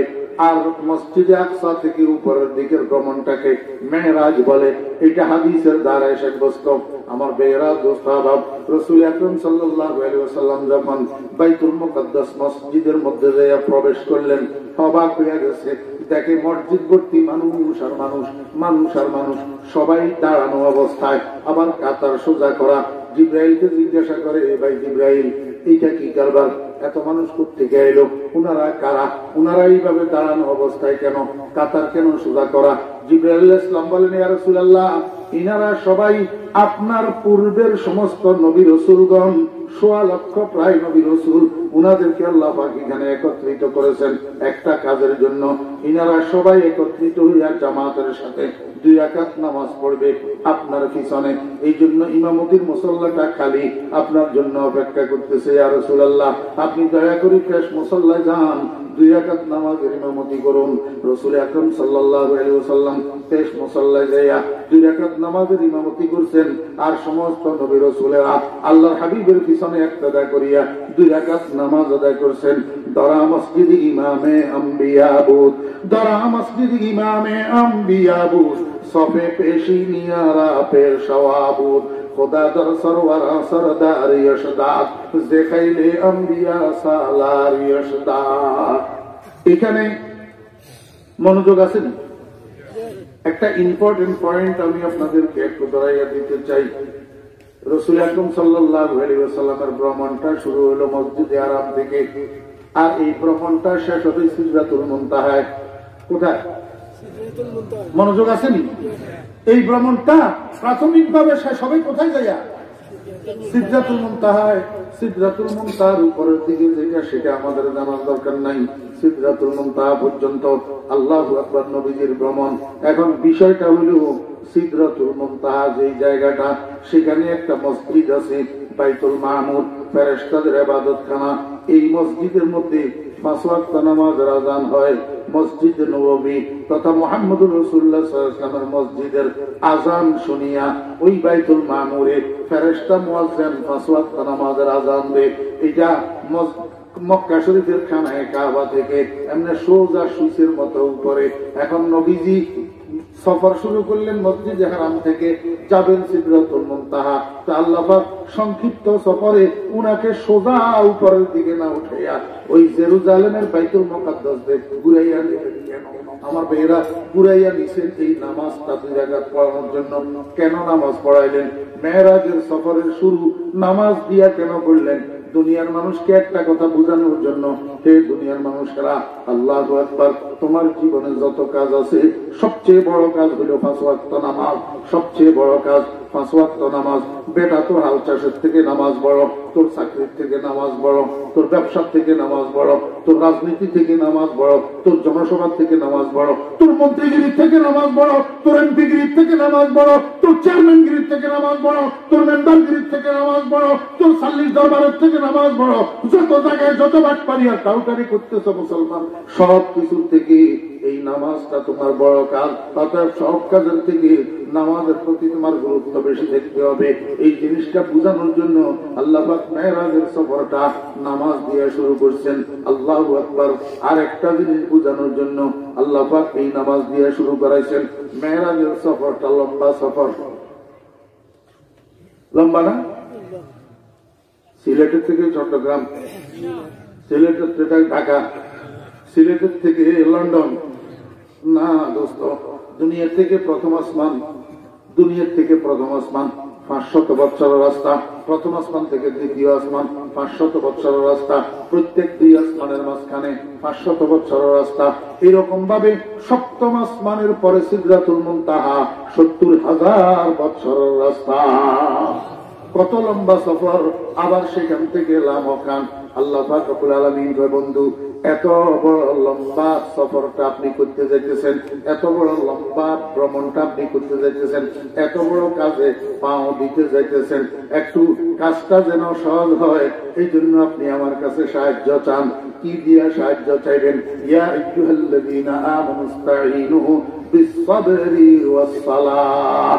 হে ঈমানদাররা, যত জটিলতা, যত কঠিন, যত আল্লাহু আকবার মুসিবত, বিপদ, আপদ, রোগ ব্যাধি যত কিছু আসবে তোমার সামনে, যত হাজত যত প্রয়োজন তোমার সামনে আসবে, তুমি দুইটা জিনিস দিয়া আমার কাছে সাহায্য চাইবা। একটার নাম সবর, আরেকটার নাম নামাজ। একটার নাম সবর, আরেকটার নাম নামাজ। নামাজটার নাম হলো সালাতুল হাজাত। সালাতুল হাজাত, এই 2 রাকাত সালাতুল হাজাত সাহাবায়ে কেরামের জুতার ফিতা ছিঁড়ে গেছে, আল্লাহু আকবার, কাঠের খড়ম যে পায়ে দিতেন খড়মের বইলা ভাঙ্গি গেছে, সঙ্গে সঙ্গে ওযু করি আল্লাহু আকবার, আল্লাহুম্মা আমিন। ইয়া আল্লাহ, আমার খড়মের বইলা ভাঙ্গি গেছে, আল্লাহ তুমি ব্যবস্থা করে দাও। অর্থাৎ ছোট থেকে ছোট, বড় থেকে বড়, যে কোনো বিষয়ে সাহায্য চাইতেন কার কাছে? এখন আমরা তো দুনিয়াওয়ালাদের দরজায় দরজায় ঠোকর মারি, যারা দিতে পারে না তাদের দরজায় ঠোকর মারি। যে আমার মতো ফকির তার কাছে ভিক্ষা চাই, আর যিনি শাহেনশাহ তার কাছে ভিক্ষা চাইতে জানি না। मांगना है मांग लो औलाद तुम अल्लाह से, मांगना है मांग लो औलाद तुम अल्लाह से, छोड़ कर तो उसको न मांगो साहिबे दरबार से। ও বেরা দোস্তা বাপ, এই কথা দুনিয়ার মানুষকে বোঝানোর জন্য, হে দুনিয়ার মানুষরা, আমার বন্ধু লম্বা সফরে রওনা হয়েছে। এই লম্বা সফরের শুরুতে 2 রাকাত নামাজ পড়াইলাম, সফরটা যেন আসান হয়। তোমরাও এরকম আমার বন্ধুর উম্মতেরা যত কাজ করবা, সকল কাজের শুরুতে 2 রাকাত সালাতুল হাজাত পড়ে শুরু করবা, তাতে তোমাদের কাজটা সহজ হবে। এই কথাটা বোঝানোর জন্য ও বেরা দোস্ত আবাদ, এখন তো আমাদের দেশের মানুষ কতগুলো আছে পবিত্র শবে মেরাজ শরীফ উদযাপন করে, কিন্তু এশার নামাজ পড়ে না। পবিত্র শবে মেরাজ শরীফ, কিন্তু এশার নামাজ পড়ে না। সরকারি ভাবে আমাদের দেশে শবে মেরাজের একটা রাষ্ট্রীয় ছুটিও আছে। আমার বেরা দোস্ত আবাদ, শবে মেরাজের উসিলায় ছুটিটা ভোগ করে, কিন্তু হতভাগা নামাজটা পড়ে না। নামাজটা পড়ে না। আমি তো বলি, বেনামাজির শবে মেরাজের ছুটি ভোগ করার কোনো অধিকার নেই, কোনো অধিকার নাই। যার জীবনে নামাজ নাই তার আবার কিসের শবে মেরাজ? আল্লাহু আকবার। আমার বেরা দোস্ত আবাদ, এখন প্রশ্ন হয়, ঠিক আছে, আল্লাহ পাক নামাজের গুরুত্ব বোঝানোর জন্য, নামাজের ফজিলত বোঝানোর জন্য নামাজ দিয়া মেরাজের সফর শুরু করাইলেন, কিন্তু ওই জামাত কেন করাইলেন? জামাত কেন করাইলেন? জামাতে কেন পড়াইলেন? অন্যান্য নবী রাসূলদেরকে সেখানে কেন আনলেন? আল্লাহর হাবিব জনাব রাসূলুল্লাহ সাল্লাল্লাহু আলাইহি ওয়াসাল্লাম উম্মত, তোমাদেরকে একটা জিনিস বোঝানোর জন্য, আল্লাহু আকবার, এই 1.25 লক্ষ পূর্বেকার নবী রাসূলের সকলের উপরে যে তোমাদের নবীর মর্যাদা, তোমাদের নবীর ফজিলত, এই কথা বোঝানোর জন্য জামাত করাইছেন। আর 1.25 লক্ষ নবী রাসূলকে মুক্তাদি বানাইছেন, তোমাদের নবীকে ইমাম বানাইছেন। এই কথা বোঝানোর জন্য তোমাদের নবীর ফজিলত বেশি, তোমাদের নবীকে ইমামুল আম্বিয়া ওয়াল মুরসালিন বানাইলে। আল্লাহু আকবার। যখন যার মর্যাদা বেশি উনি ইমামতি করবে না, উনি কি করবে? ইমামতি করবে। তাহলে একই ইমামতির দ্বারা, এই একই জামাতের দ্বারা আল্লাহ পাক 2টা জিনিস বুঝাইছেন। একটা বুঝাইলেন মুহাম্মদুর রাসূলুল্লাহ সাল্লাল্লাহু আলাইহি ওয়াসাল্লামের মর্যাদা সমস্ত নবী রাসূলের থেকে বেশি। আর একটা জিনিস বুঝাইছেন, হে দুনিয়াবাসী মানুষেরা, তোমরা যারা বাড়ির মধ্যে, সমাজের মধ্যে, ইউনিয়নের মধ্যে, থানার মধ্যে, জেলার মধ্যে, দেশের মধ্যে বসবাস করো, তোমাদের মধ্যে অনেক রকমের মানুষ আছো, শিক্ষিত আছো, অশিক্ষিত আছো, ধনী আছো, গরিব আছো, রাজনীতিবিদ আছো, অরাজনীতিবিদ আছো। আল্লাহু আকবার। যেই লেভেলের, যেই ডিভিশনের হও না কেন, তুমি যত শিক্ষিত হও না কেন, যত ধনী হও না কেন, মনে রাখিও তোমার সমাজের মধ্যে ইমাম যারা আছে তাদের মর্যাদা সকলের থেকে বেশি। ইমামের মর্যাদা সবাই থেকে বেশি। তুমি মনে করিও না তুমি মসজিদ কমিটির সভাপতি হইছ, বড় তালগাছ হইয়া গেছ। তুমি মনে করিও না তুমি মসজিদ কমিটির সেক্রেটারি হইছ, বড় পডকাস্ট হইয়া গেছ। তুমি মনে করিও না তুমি মসজিদ কমিটির কেশিয়ার হইছ, একটা কিছু পাথর পাহাড় হইয়া গেছ। তুমি মনে করিও না তুমি মসজিদ কমিটির সদস্য হইছ, একটা বিরাট কিছু হইয়া গেছ। এই জন্য মসজিদের মধ্যে যাইয়া মাতাব্বরি করবা, মসজিদের মধ্যে যাইয়া তাফালিম করবা, মসজিদের মধ্যে যাইয়া আস্তেন ঘুটাইবা, মসজিদের মধ্যে ইমাম মুয়াজ্জিনের সাথে গরু ছাগলের মতো ব্যবহার করবা। এই সুযোগ তোমার দিতে কে? মসজিদের মধ্যে একমাত্র ইমামের মর্যাদার উপরে আর কারো মর্যাদা হইতে পারে না। সবচেয়ে বেশি মর্যাদা কার? দুনিয়ার মধ্যে ইমামদের মর্যাদা বেশি, ইমামদের ফজিলত বেশি। এই জন্যই তো আল্লাহ পাক বন্ধুকে দিয়া ইমামতি করেছেন সমস্ত নবী রাসূলের উপর দিয়া। দরা মসজিদে ইমামে আম্বিয়া বুদ সফে পেশি নিয়ারা পেশাওয়া বুদ খোদা দর সরওয়ারা সরদার ইশদাদ যেখাইলে আম্বিয়া সালার ইশদাদ। আমার বেরা দোস্তাবাব, ইমামের কোন কাজ, ইমামের কোন কথা যদি আপনার পছন্দ না হয়, সসম্মানে উনাকে বিদায় করে দেন, আরেকজন নিয়োগ দেন, কিন্তু অপমান করবেন না, কটাক্ষ করবেন না, কুটুক্তি করবেন না, ইমামকে অযত্ন করবেন না। কারণ হলো ইহানাতুল উলামায়ে কুফরুন। আমার বেরা দোস্তাবাব, একজন আলেমকে আলেম হওয়ার পরে, আলেম বুঝার পরে, আলেম জানার পরে উনাকে অপমান করা, এটা কুফর কুফর কুফর। খবরদার। আমি জানি না এখানে কেউ আছেন কিনা, থাকলে আমার উপরে মনে কষ্ট নিবেন না। আমার বেরাজ স্বভাব, মসজিদ কমিটির সভাপতি মানি, আমি মসজিদের খাদেম, মসজিদ কমিটির সেক্রেটারি মানি, আমি মসজিদের খাদেম, মসজিদ কমিটির সদস্য মানি, আমি মসজিদের খাদেম। এই কথা নয় যে আমি মসজিদের প্রেসিডেন্ট। মসজিদের প্রেসিডেন্ট মসজিদের ইমাম, মসজিদের কি ইমাম। এই জন্য আল্লাহ বিজ্ঞান রাসূলুল্লাহ সাল্লাল্লাহু আলাইহি ওয়াসাল্লামকে আল্লাহ পাক ইমাম বানাইছেন ওই মসজিদে বাইতুল আকসার মধ্যে। যখন নামাজ শেষ হয়েছে, এবার হুজুর পাক সাল্লাল্লাহু আলাইহি ওয়াসাল্লামের সামনে আরেকটা বাহন আনা হয়েছে। সেই বাহনটার নাম হলো রফরফ। সেই বাহনটার নাম কি? রফরফ। আমার ভাইয়েরা, একটা সিংহাসন হযরত সুলাইমান আলাইহিস সালামকে এরকম একটা সিংহাসন আল্লাহ পাক দিয়েছিলেন। সুলাইমান আলাইহিস সালামের সিংহাসনের উপরে উঠি সুলাইমান আলাইহিস সালাম সিংহাসনকে অর্ডার দিত, এই বেটা উপরের দিকে যা, উপরে উঠতো, নিচে নাম, নিচে নামতো, ডাইনে যা, ডাইনে যেত, বামে যা, বামে যাইত। সুলাইমান আলাইহিস সালামের সিংহাসন সুলাইমান আলাইহিস সালামকে আকাশে ঘুরিয়া বেড়াইতো, কিন্তু মুহাম্মদুর রাসূলুল্লাহ সাল্লাল্লাহু আলাইহি ওয়াসাল্লামের সিংহাসন আকাশে ঘুরিয়া বেড়ায়। কিন্তু দুটোটার মধ্যে পার্থক্য কি? এক নম্বর পার্থক্য, সুলাইমান আলাইহিস সালামের সিংহাসন আকাশে আকাশে ঘুরে কিন্তু আসমানের নিচে, আর মুহাম্মদুর রাসূলুল্লাহ সাল্লাল্লাহু আলাইহি ওয়াসাল্লামের সিংহাসন আকাশে আকাশে ঘুরে শুধু আসমানের উপরে নয়, সপ্তম আসমান শেষ করিয়া সিদরাতুল মুনতাহায়, আবার সিদরাতুল মুনতাহা শেষ করিয়া লা মাকাম। আল্লাহু আকবার। আমার ভাইরা দোস্তাবাব, সুলাইমান আলাইহিস সালামের সিংহাসন আর মুহাম্মদুর রাসূলুল্লাহ সাল্লাল্লাহু আলাইহি ওয়াসাল্লামের সিংহাসনের মধ্যে পার্থক্য কি? ও ভাইরা, বড় লোকেরা গাড়ি নিজে চালায় না, পিছনে নীরবে লাট সাহেবের মতো বসে থাকে, ড্রাইভারে গাড়ি চালায়। সুলাইমান আলাইহিস সালামকে আল্লাহ পাক রব্বুল আলামিন সিংহাসন দিয়েছেন, কিন্তু ড্রাইভার দেন নাই, উনি নিজের সিংহাসন নিজে পরিচালনা করতেন। আর মুহাম্মদুর রাসূলুল্লাহ সাল্লাল্লাহু আলাইহি ওয়াসাল্লামকে আল্লাহ পাক রব্বুল আলামিন সিংহাসন দিয়েছেন, সাথে ড্রাইভারও দিয়েছেন। আর ড্রাইভার শুধু ড্রাইভার না, সাইয়্যিদুল মালায়েকা জিবরাইল আলাইহিস সালাতু ওয়াস সালাম মুহাম্মদুর রাসূলুল্লাহ সাল্লাল্লাহু আলাইহি ওয়াসাল্লামের সিংহাসনের ড্রাইভার। আমার ভাইরা দোস্তাবাব, লম্বা ঘটনা, অতটুকু আমি আপনাদেরকে বলতে চাই না।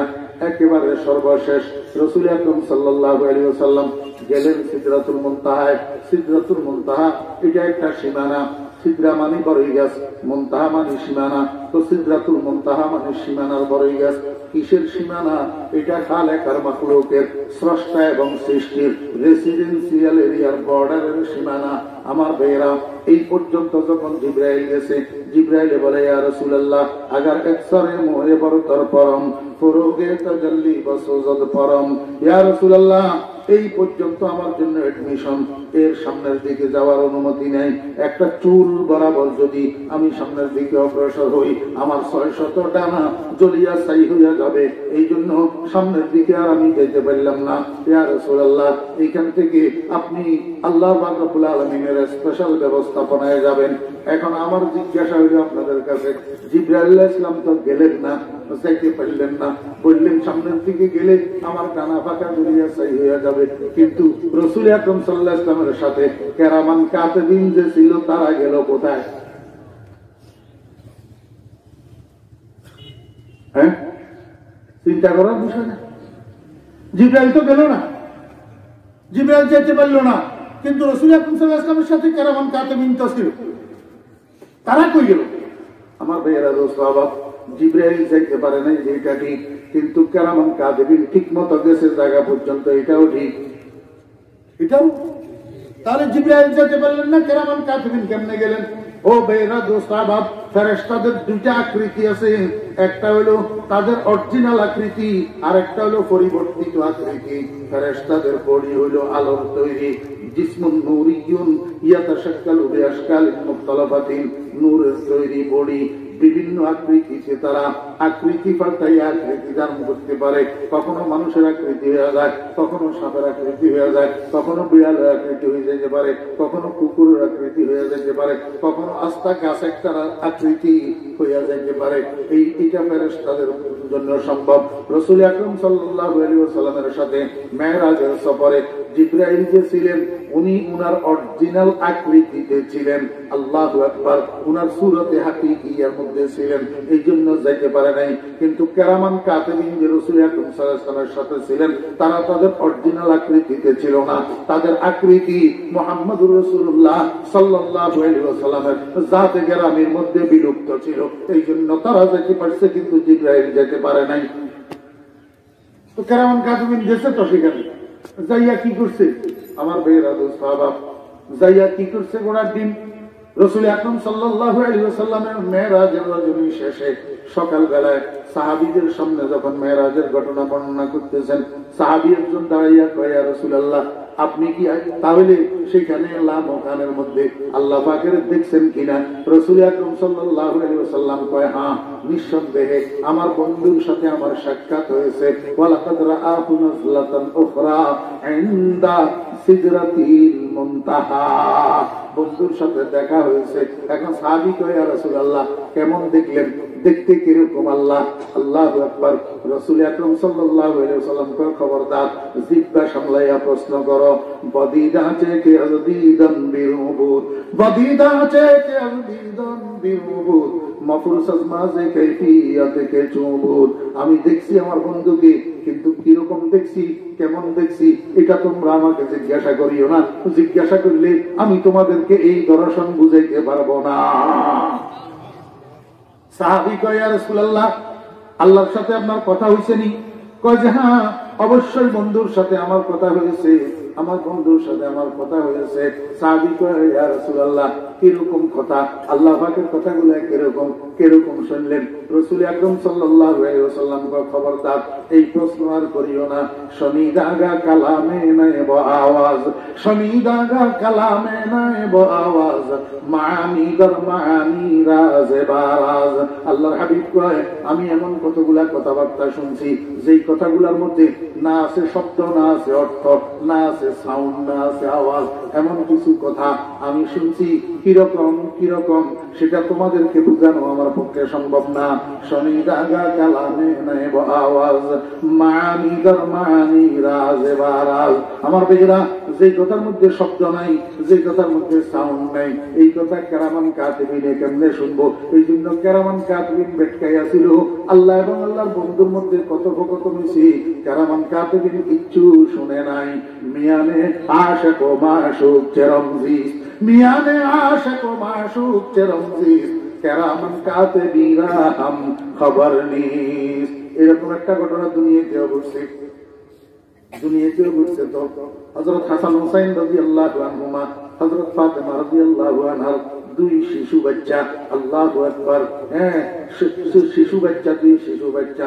যখন হযরত ফাতেমা রাদিয়াল্লাহু আনহা ঘরের কাজে বেশি ব্যস্ত হয়ে যাইতেন, তখন বাচ্চারা যাইয়া মায়ের সাথে দুষ্টামি করত, মা বিরক্তি বোধ করতেন, কাজে ডিস্টার্ব ফিল করতেন। এই সময়ের মধ্যে হযরত ফাতেমা রাদিয়াল্লাহু আনহা ছেলেদেরকে বলতো, বাবারা, তোমরা দুজন এই মুহূর্তে নানা জানের কাছে চলে যাও। কার কাছে? নানাজান কোথায়? নানাজান কোথায়? ওই যে মনোযোগ নাই, খালি সুর শুনে। হাসান হোসাইনের নানাজান কোথায়? হ্যাঁ, রওজায়ে আকদসে। কোথায়? জমিনের উপরে না নিচে? মা যখন বলে, বাবারা তোমরা দুজন এই মুহূর্তে নানাজানের কাছে চলে যাও, তা হাসান হোসাইন রাদিয়াল্লাহু আনহুমা দৌড়াইয়া নানা জানের কবরে উঠে যেত, কবরে কবরে নানা জানের কবরের উপরে উঠে বসে যেত। নানা জান ভিতর থেকে নাতিদের সাথে কথা কয়, নাতিরা শুনে আর উত্তর দেয়, আবার নাতিরা উপর থেকে নানা জানের সাথে কথা কয়, নানা জান ভিতর থেকে শুনে আর উত্তর দেয়। মজার বিষয় হলো মিয়ানে আশাক ও মাশুক চরমজিস কেরামান কাতিবিরা আহম খবর নিস। এই রওজা একদশের উপরে নিচে এই যে নানা নাতি কথোপকথন চলে, এই সময় রওজার চতুর্দিকে শত শত জিয়ারতকারীরা জিয়ারত করতেছে, জিয়ারতকারীরা উপস্থিত আছে। এইদিকে নানা নাতি কথা কয়, নানার কথা নাতিরা শুনে, নাতির কথা নাতিদের কথা নানাই শুনে, কিন্তু জিয়ারতকারীরা কেন শুনে না? মিয়ানে আশাক ও মাশুক চরমজিস কেরামান কাতিবিরা আহম খবর নিস। আল্লাহর বন্ধু আল্লাহু আকবার, আল্লাহর সাথে কথা কয়। আল্লাহ পাকে জিজ্ঞাসা করে, বন্ধু আমার দরবারে যে মেহমান হয়ে আসছেন, তোহফা কি নিয়ে আসছেন, গিফট কি নিয়ে আসছেন? রাসূল আকরাম সাল্লাল্লাহু আলাইহি ওয়াসাল্লাম কয়, ইয়া রাব্বাল আলামিন আনতাল গনি ওয়া আনাল ফাকির। আপনি ধনী, আমি তো মিসকিন। আমি আপনার শায়ানে শান মোতাবেক আপনার জন্য কি তোহফা আনতে পারি, কি গিফট আনতে পারি? ইয়া আল্লাহ, তারপরেও সাধ্য অনুসারে আমি আপনার জন্য 3টা হাদিয়া নিয়ে এসেছি। একটা হলো আমার মৌখিক ইবাদত, একটা হলো আমার শারীরিক ইবাদত, একটা হলো আমার আর্থিক ইবাদত। আত-তাহিয়াতু লিল্লাহি ওয়াস সালাওয়াতু ওয়াত তাইয়্যিবাত। এই 3 প্রকারের হাদিয়া আমি আপনার জন্য নিয়ে এসেছি। আল্লাহ পাক রব্বুল আলামিন কে, বন্ধু আমার জন্য 3 প্রকারের হাদিয়া আপনি আনলেন, আমি আপনাকে খালি কেমনে ফেরত দিই? আপনাকে আমি 3টা গিফট দেব। আসসালামু আলাইকা আইয়ুহান নাবিয়্যু ওয়া রাহমাতুল্লাহি ওয়া বারাকাতুহু। বন্ধু আমি আপনাকে 3টা গিফট দিলাম। একটার নাম সালাম, একটার নাম রহমত, একটার নাম বরকত। দেখেন দয়াল নবী কি করে, রহমতুল লিল আলামিন কি করে। রহমতুল লিল আলামিন রব্বুল আলামিন, আপনি আমাকে হাদিয়া দিয়েছেন, আমি নিজের জন্য হাদিয়াটা গ্রহণ করব না। কিয়ামত পর্যন্ত আমার যত নেককার উম্মতেরা দুনিয়াতে আসবে, 5 ওয়াক্ত নামাজ পড়বে, রমজান মাসের রোজা রাখবে, হজ ফরজ হলে হজ করবে, যাকাত ফরজ হলে যাকাত দিবে, এমনি মাঝখানে মাঝখানে দান সদকা করবে। আল্লাহু আকবার। কবিরা গুনাহ থেকে বেঁচে থাকবে, শিরকের থেকে বেঁচে থাকবে, বেদাত থেকে বেঁচে থাকবে, হক না হক বুঝবে, হক না হক চিনবে, হারামের থেকে বাঁচবে, হালাল রুজি করবে, হালাল খাবে, সন্তানদেরকে দ্বীনি শিক্ষা দিবে, স্ত্রী পুত্র কন্যাদেরকে পর্দা পোশিদা মতো চালাবে। এই যে নেককার কতগুলো উম্মত কিয়ামত পর্যন্ত দুনিয়াতে আসবে। আয় আল্লাহ, আপনার দেওয়া সালাম, আপনার দেওয়া রহমত বরকত আমি শুধু নিজের জন্য গ্রহণ করলাম না, বরং আমার জন্য এবং আমার উম্মতের নেককার উম্মতদের জন্য গ্রহণ করলাম। আসসালামু আলাইনা ওয়া আলা ইবাদিল্লাহিস সালিহিন। আমি একটা কথা আপনাদেরকে একটু দৃষ্টি আকৃষ্ট করি। এই যে সালাম, তাশাহুদ আপনারা নামাজের মধ্যে সবাই পড়েন না? তাশাহুদের মধ্যে সালাম আছে তো? কয় পক্ষের সালাম? কয়? 2 পক্ষের। এক পক্ষ হইলেন স্বয়ং আল্লাহ, আর এক পক্ষ হইলেন রাসূলুল্লাহ। এখন এই 2 পক্ষের মধ্যে বড় কোন পক্ষ, ছোট কোন পক্ষ? আল্লাহ বড় পক্ষ, রাসূলুল্লাহ ছোট পক্ষ। এখন এই 2 পক্ষের মধ্যে সালামটা প্রথমে কে দিল, এরপরে সালামের জবাবটা কে দিল? আপনারা এই পর্যন্ত বুঝছেন? আসসালামু আলাইকা আইয়ুহান নাবিয়্যু ওয়া রাহমাতুল্লাহি ওয়া বারাকাতুহু। এইটা হলো সালাম। কে দিছে? আল্লাহ। কাকে দিছে? রাসূলকে। এরপরে সালামের উত্তর দিল কে? আসসালামু আলাইনা ওয়া আলা ইবাদিল্লাহিস সালিহিন। উত্তরটা কে দিল? রাসূলুল্লাহ উত্তর দিল। তাহলে সালামের দাতা আল্লাহ, গ্রহীতা রাসূলুল্লাহ। দাতা হইল বড় পক্ষ, গ্রহীতা হইল ছোট পক্ষ। তাহলে সালাম যেখান থেকে শুরু হয়েছে সেখানে বড় আগে দিছে, ছোট উত্তর দিছে। এখন আমাদের দুনিয়াতে আমরা বাপেরা ছেলেদেরকে শরম দিতে লজ্জা করে, শিক্ষকের ছাত্রদের সালাম দিতে লজ্জা করে, ইমাম সাহেব মুক্তাদিদেরকে সালাম দিতে লজ্জা করে, পীর সাহেব মুরিদদেরকে সালাম দিতে লজ্জা করে, নেতা বাবা কর্মীদেরকে সালাম দিতে লজ্জা করে, মুনিবেরা কর্মচারীদেরকে সালাম দিতে লজ্জা করে, বড় ভাই ছোট ভাইকে সালাম দিতে লজ্জা করে, শ্বশুর মেয়ের জামাইকে সালাম দিতে লজ্জা করে, আমার মেয়েরা শাশুড়িরা ছেলের বউকে সালাম দিতে লজ্জা করে। আমরা শুধু ছোটদের গালের দিকে হা করি তাকাই থাকি, কতক্ষণে আমার সালাম দিব, আর আমি সাজগুজ করি ওয়াই এই তুমি সালাম।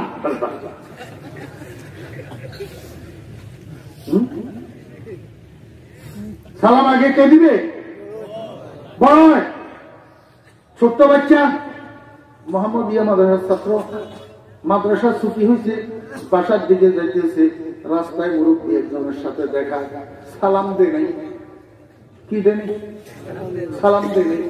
এই বেটা এদিকে আসছে, 10 বছরের বাচ্চা, এমনি ভয়ে কেঁপতেছে, আরো যখন এদিকে খুশি চমকাইয়া আরো কাঁপে। এবারে কয়েক কোন মাদ্রাসায় পড়ো? কয়েক কইয়া ইবাদার মোহাম্মদিয়া মাদ্রাসায়। মাওলানা তুই ভাই কি শিখায় তোকে? সালাম কেন দিলি না? তমকের লগে বলার পাই কি ভাই? এখন আমার কথা হইল, মুরব্বী আপনি এটা কি করলেন?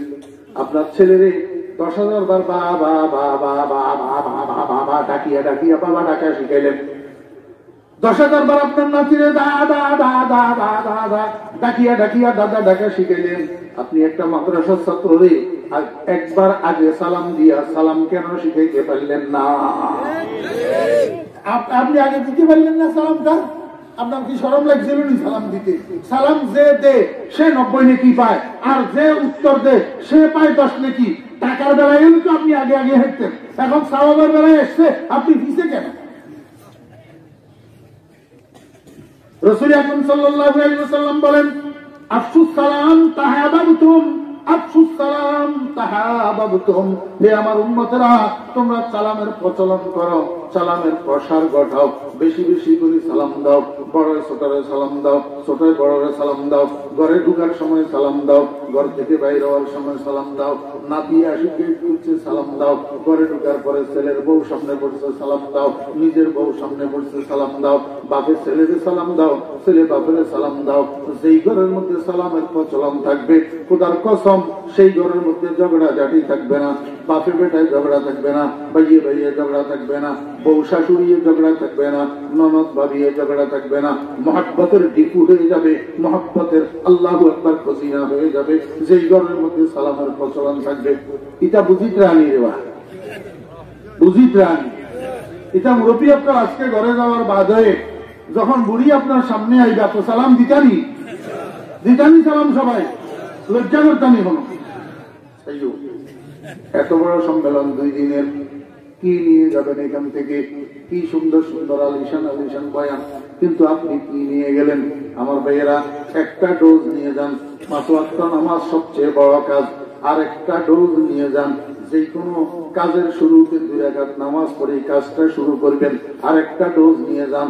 মসজিদের ইমাম সবচেয়ে বড়, মসজিদের ইমাম সবচেয়ে সম্মানী, কোন অবস্থায় ইমামের অসম্মানজনক কথা বলা যাবে না। আর একটা ডোজ নিয়ে যান। ও বেরা দোস্তাবাব, সামনে যেই মুসলমান পড়বে উঠকে বৈঠকে আসায় যাওয়ায় ঘরে বাইরে সালাম দিবেন, সালাম সালাম সালাম দিবেন। সালাম দিয়া 90টা নেকি আপনি হাসিল করবেন। ও বেরা দোস্তাবাব, সেই কথাটা আমি আপনাদেরকে বুঝে দিতেছিলাম। ইয়াসিন ওয়াল কুরআনিল হাকীম। তাহলে ইয়াসিনের এক অর্থ হইল, ইয়াসিন এটা মুহাম্মদ সাল্লাল্লাহু আলাইহি ওয়াসাল্লামের একটা সিফাতি নাম। আর এক অর্থ হইল ইয়াসিন মানে ইয়া ইনসান, ইয়া ইনসান মানে হে মানুষ। তো মানুষের থেকে পরিপূর্ণ মানুষ উদ্দেশ্য।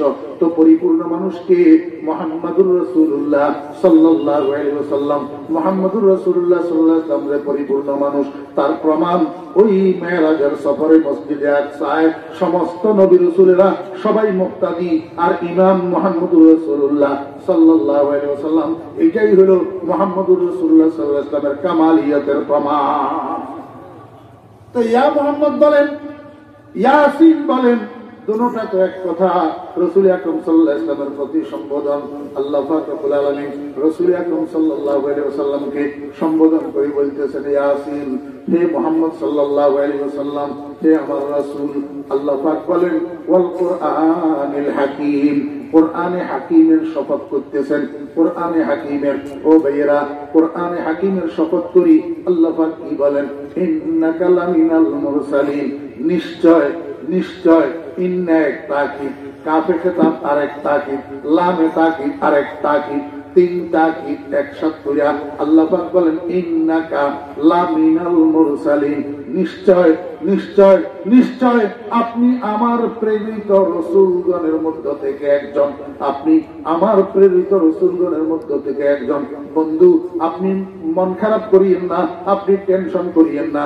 দুনিয়ার মানুষ সবাই যদি আপনাকে রাসূল না বলে, ইন্নাকা লাস্তা মুরসালান যদি বলে, দুনিয়ার সমস্ত মানুষ আপনার রাসালাতের যদি ইনকার করে, অস্বীকার করে, আপনার রাসূল নয় শুধু, বলকে ইমামুল মুরসালিন, নবী নয় শুধু, ইমামুল আম্বিয়ার দপ্তর থেকে আপনার নাম কাটা যাবে না। এতে আপনার পেরেশান হওয়ার কিছু না। একটা কথা বলি শেষ, ওই যে মাওলানা হাসান জামান সাহেব বললেন যে আসলে এই শেষ করা তো জানে, আমারটা তো ধারাবাহিক আছে, আমার অসুবিধা নেই, খালি হায়াত থাকলে ইনশাআল্লাহ সামনে বছর চলব। আল্লাহ ওয়াল কোরআনিল হাকিম, কোরআনে হাকিমের কসম, কোরআনে হাকিমের কসম। দেখেন কোরআন শরীফের মধ্যে আল্লাহ পাক গুরুত্বপূর্ণ কোন সংবাদ দিতে গেলে, গুরুত্বপূর্ণ কোন হুকুম দিতে গেলে, গুরুত্বপূর্ণ কোন বস্তুর শপথ করছেন। কোথাও একটা, কোথাও দুইটা, কোথাও পাঁচটা, কোথাও সাতটা, কোথাও 10টা পর্যন্ত আল্লাহ পাক শপথ করছেন।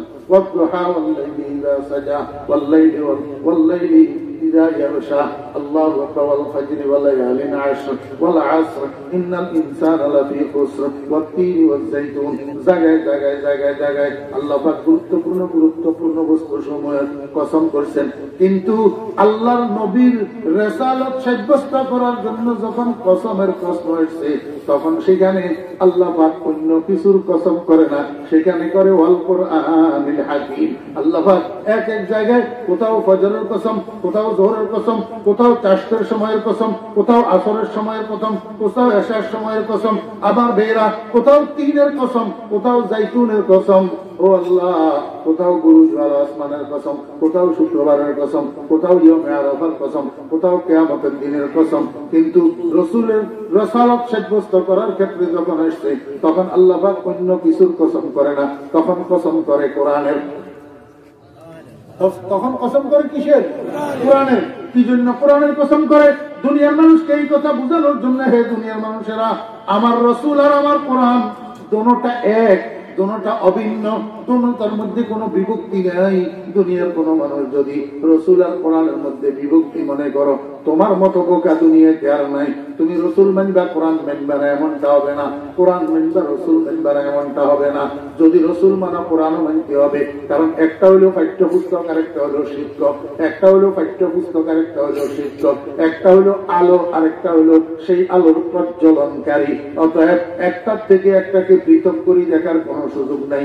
আমার ভাইয়েরা, দোস্ত আহবাব, বর্তমান যুগে কিছু মানুষ আছে কোরআন মানে রাসূল মানে না, আর কিছু মানুষ আছে রাসূল মানার দাবি করে কিন্তু কোরআনের আদেশ নিষেধ গুলা মানে না।